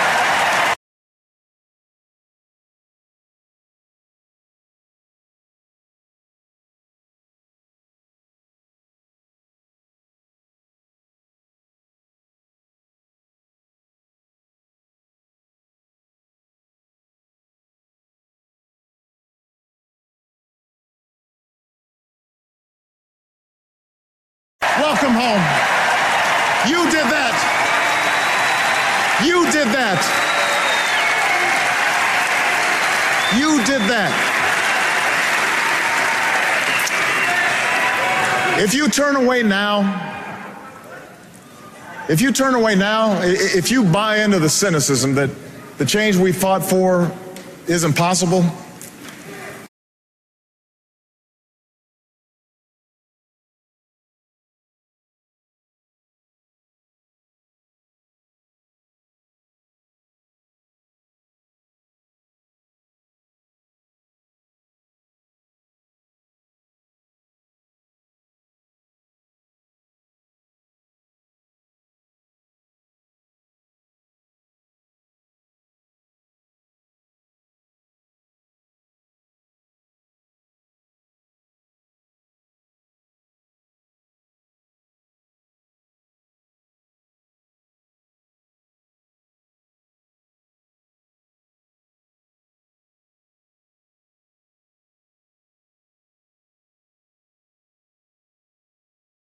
isn't possible, well, change will not happen.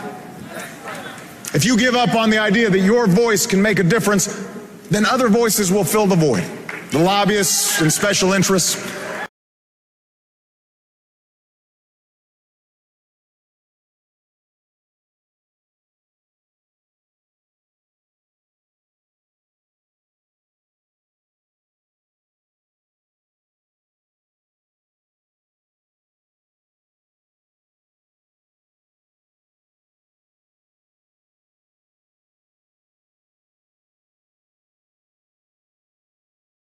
The lobbyists and special interests, the people with the $10 million checks who are trying to buy this election, and those who are trying to make it harder for you to vote.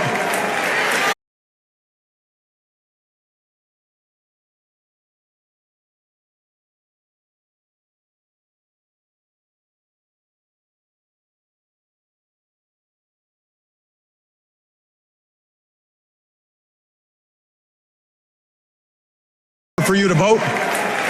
Washington politicians who want to decide who you can marry or control health care choices that women should be making for themselves.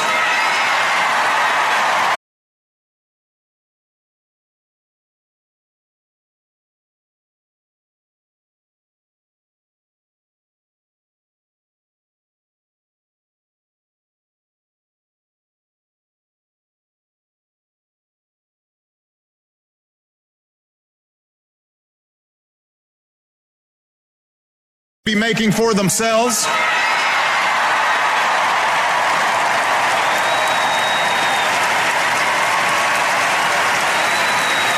Only you can make sure that doesn't happen. only you have the power to move us forward.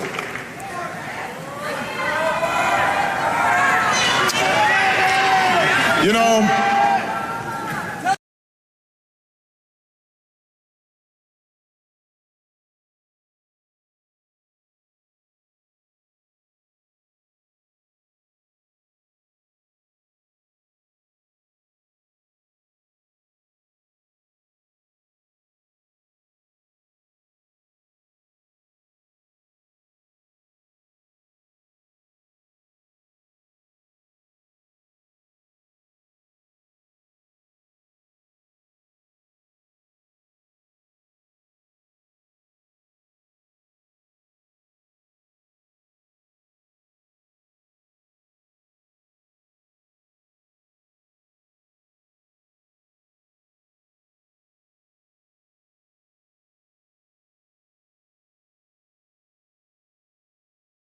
I recognize that times have changed since I first spoke to this convention. Times have changed, and so have I. I'm no longer just a candidate. I'm the president.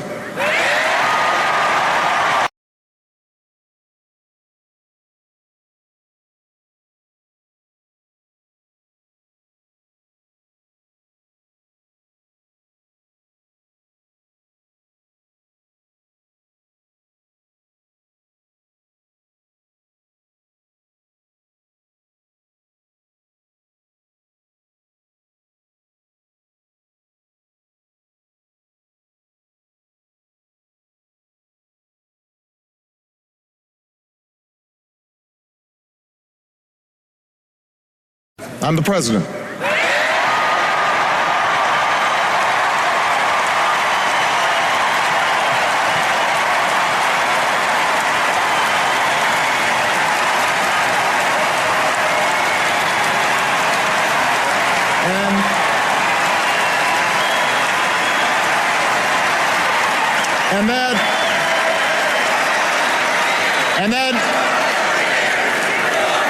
And that means I know what it means to send young Americans into battle. For I've held in my arms the mothers and fathers of those who didn't return.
And fathers of those who didn't return.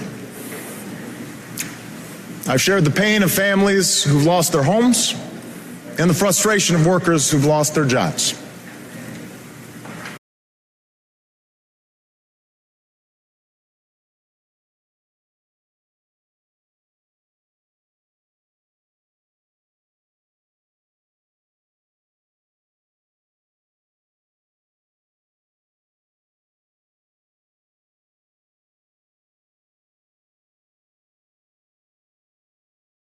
Lost their jobs. If the critics are right that I've made all my decisions based on polls, then I must not be very good at reading them.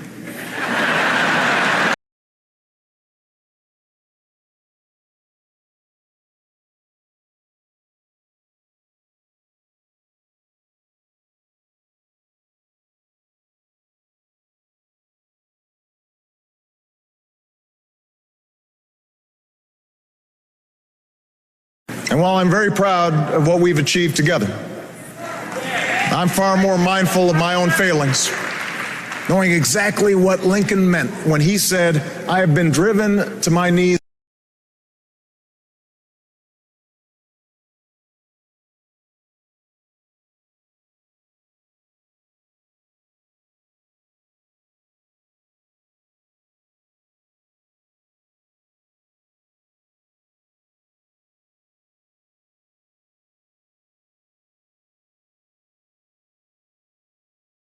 He said, "I have been driven to my knees many times by the overwhelming conviction that I had no place else to go."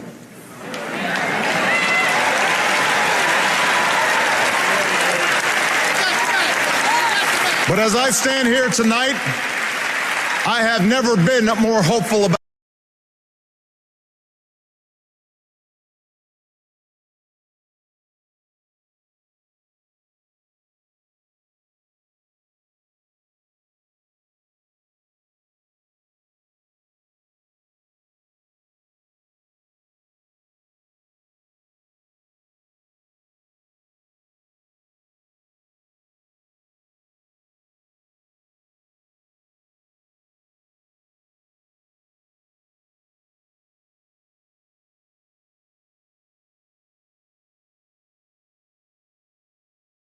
I have never been more hopeful about America.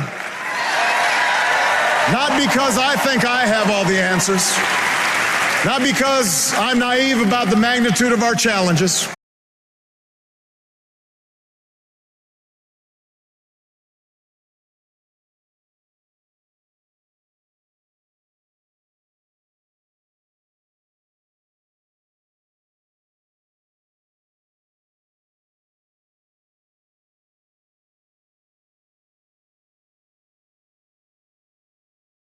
Magnitude of our challenges because of you. The young woman I met at a science fair who won national recognition for her biology research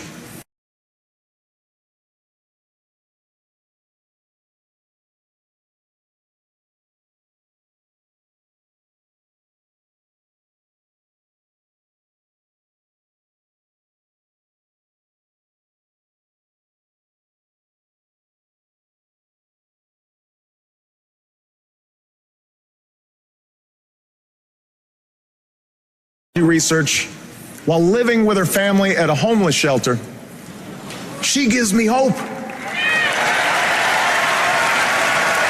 The auto worker who won the lottery after his plant almost closed but kept coming to work every day.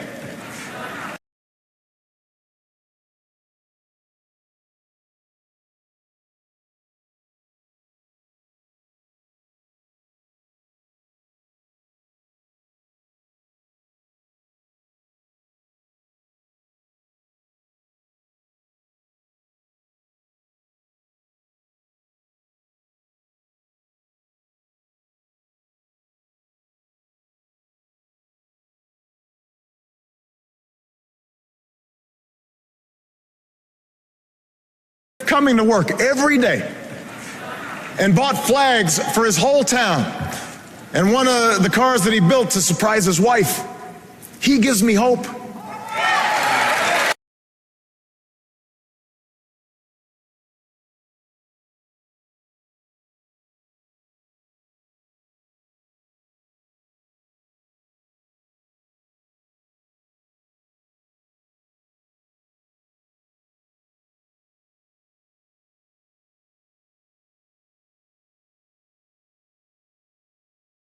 The family business in Warroad, Minnesota, that didn't lay off a single one of their 4,000 employees when the recession hit, even when their competitors shut down.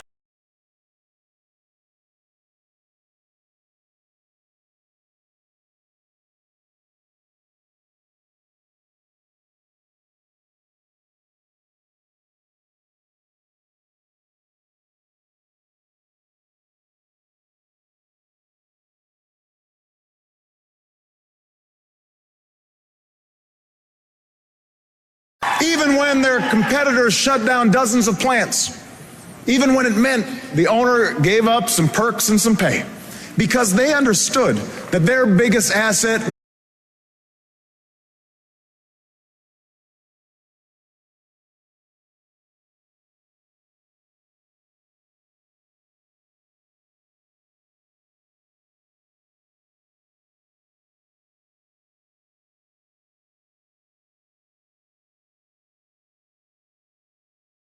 They understood that their biggest asset was the community and the workers who had helped build that business. They give me hope.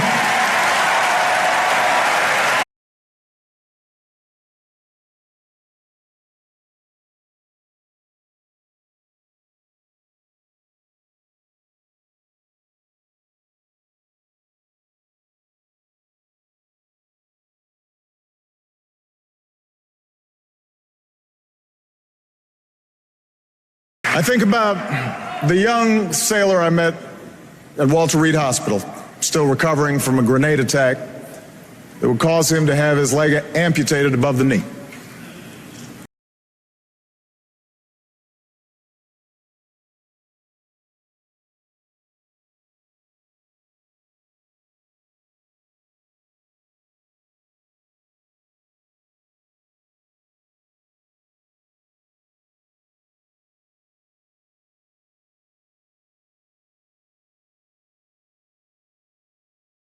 Amputated above the knee. And 6 months ago, we would watch him walk into a White House dinner honoring those who served in Iraq. Tall,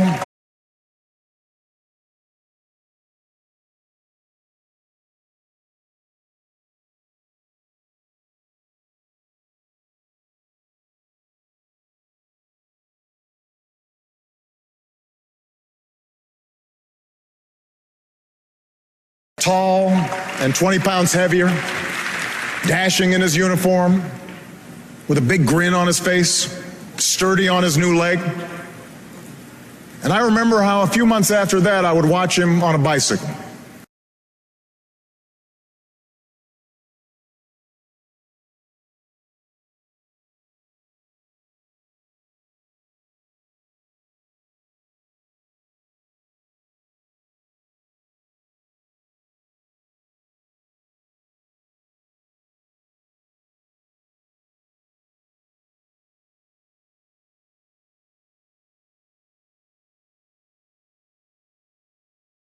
After that, I would watch him on a bicycle, racing with his fellow wounded warriors on a sparkling spring day, inspiring other heroes who had just begun the hard path he had traveled.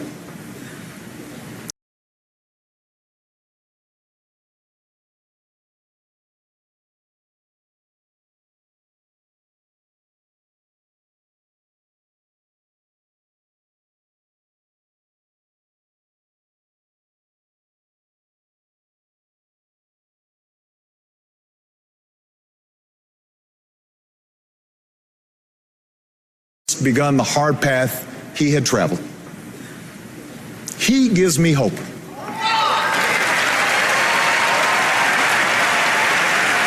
He gives me hope. I don't know what party these men and women belong to. I don't know if they'll vote for me.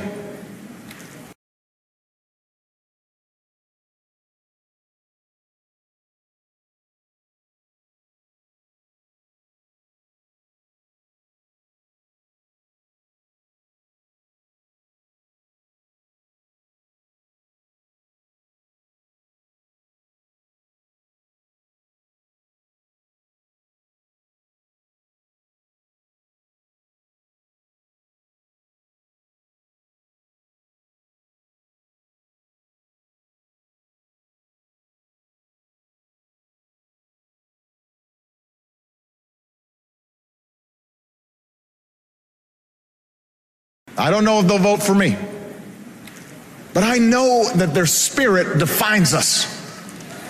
They remind me in the words of Scripture that ours is a future filled with hope. And if you share that faith with me,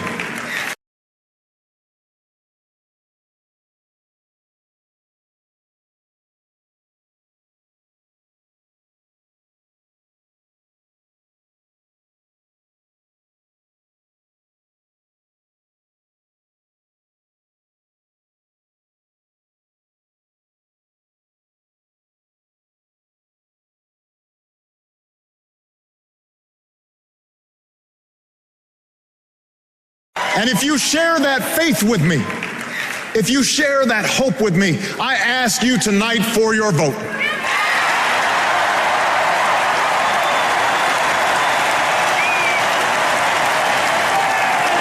If you reject the notion that this nation's promise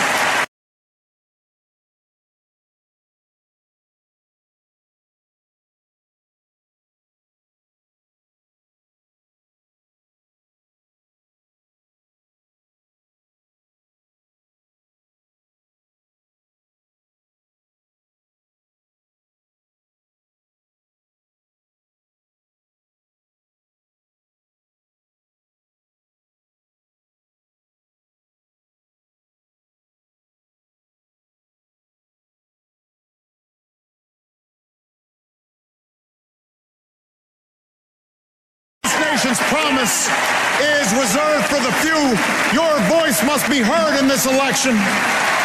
If you reject the notion that our government is forever beholden to the highest bidder, you need to stand up.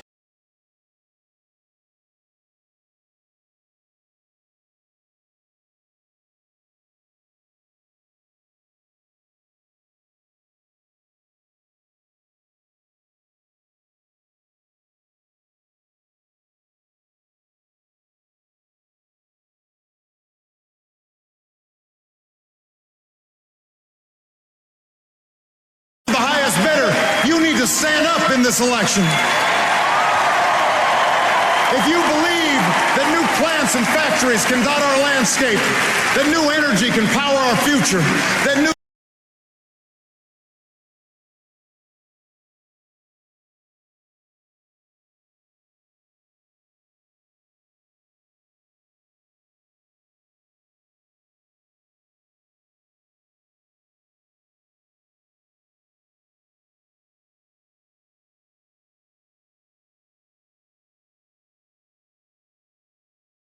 energy can power our future, that new schools can provide ladders of opportunity to this nation of dreamers. If you believe in a country where everyone gets a fair shot and every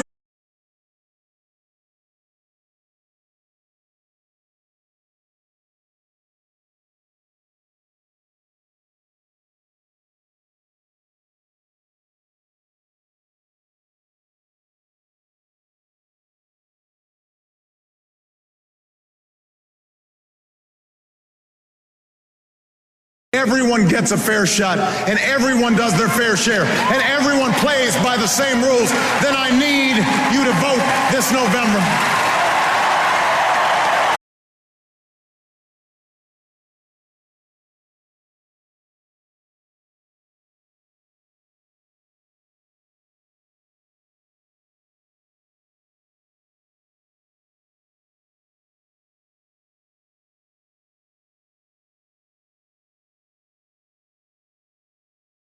America, I never said this journey would be easy, and I won't promise that now. Yes, our path is harder, but it leads to a better place. Yes, our road is longer, but we travel it.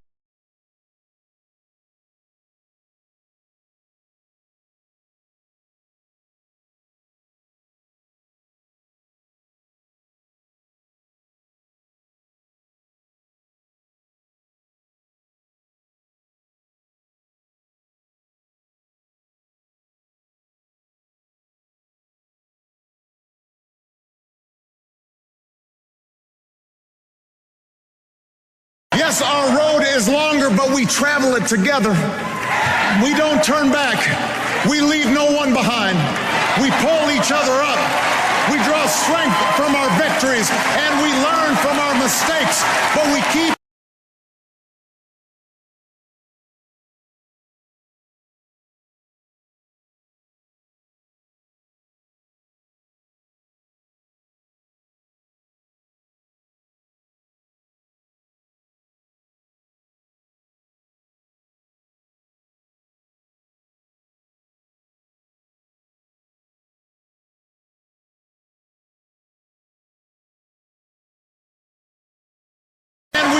from our mistakes, but we keep our eyes fixed on that distant horizon, knowing that providence is with us and that we are surely blessed. citizens of the greatest nation on earth.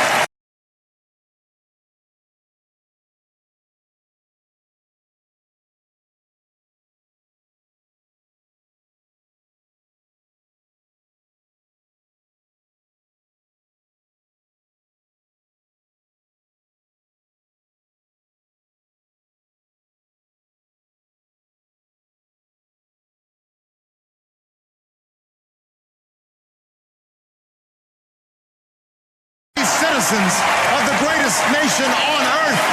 Thank you. God bless you. And God bless.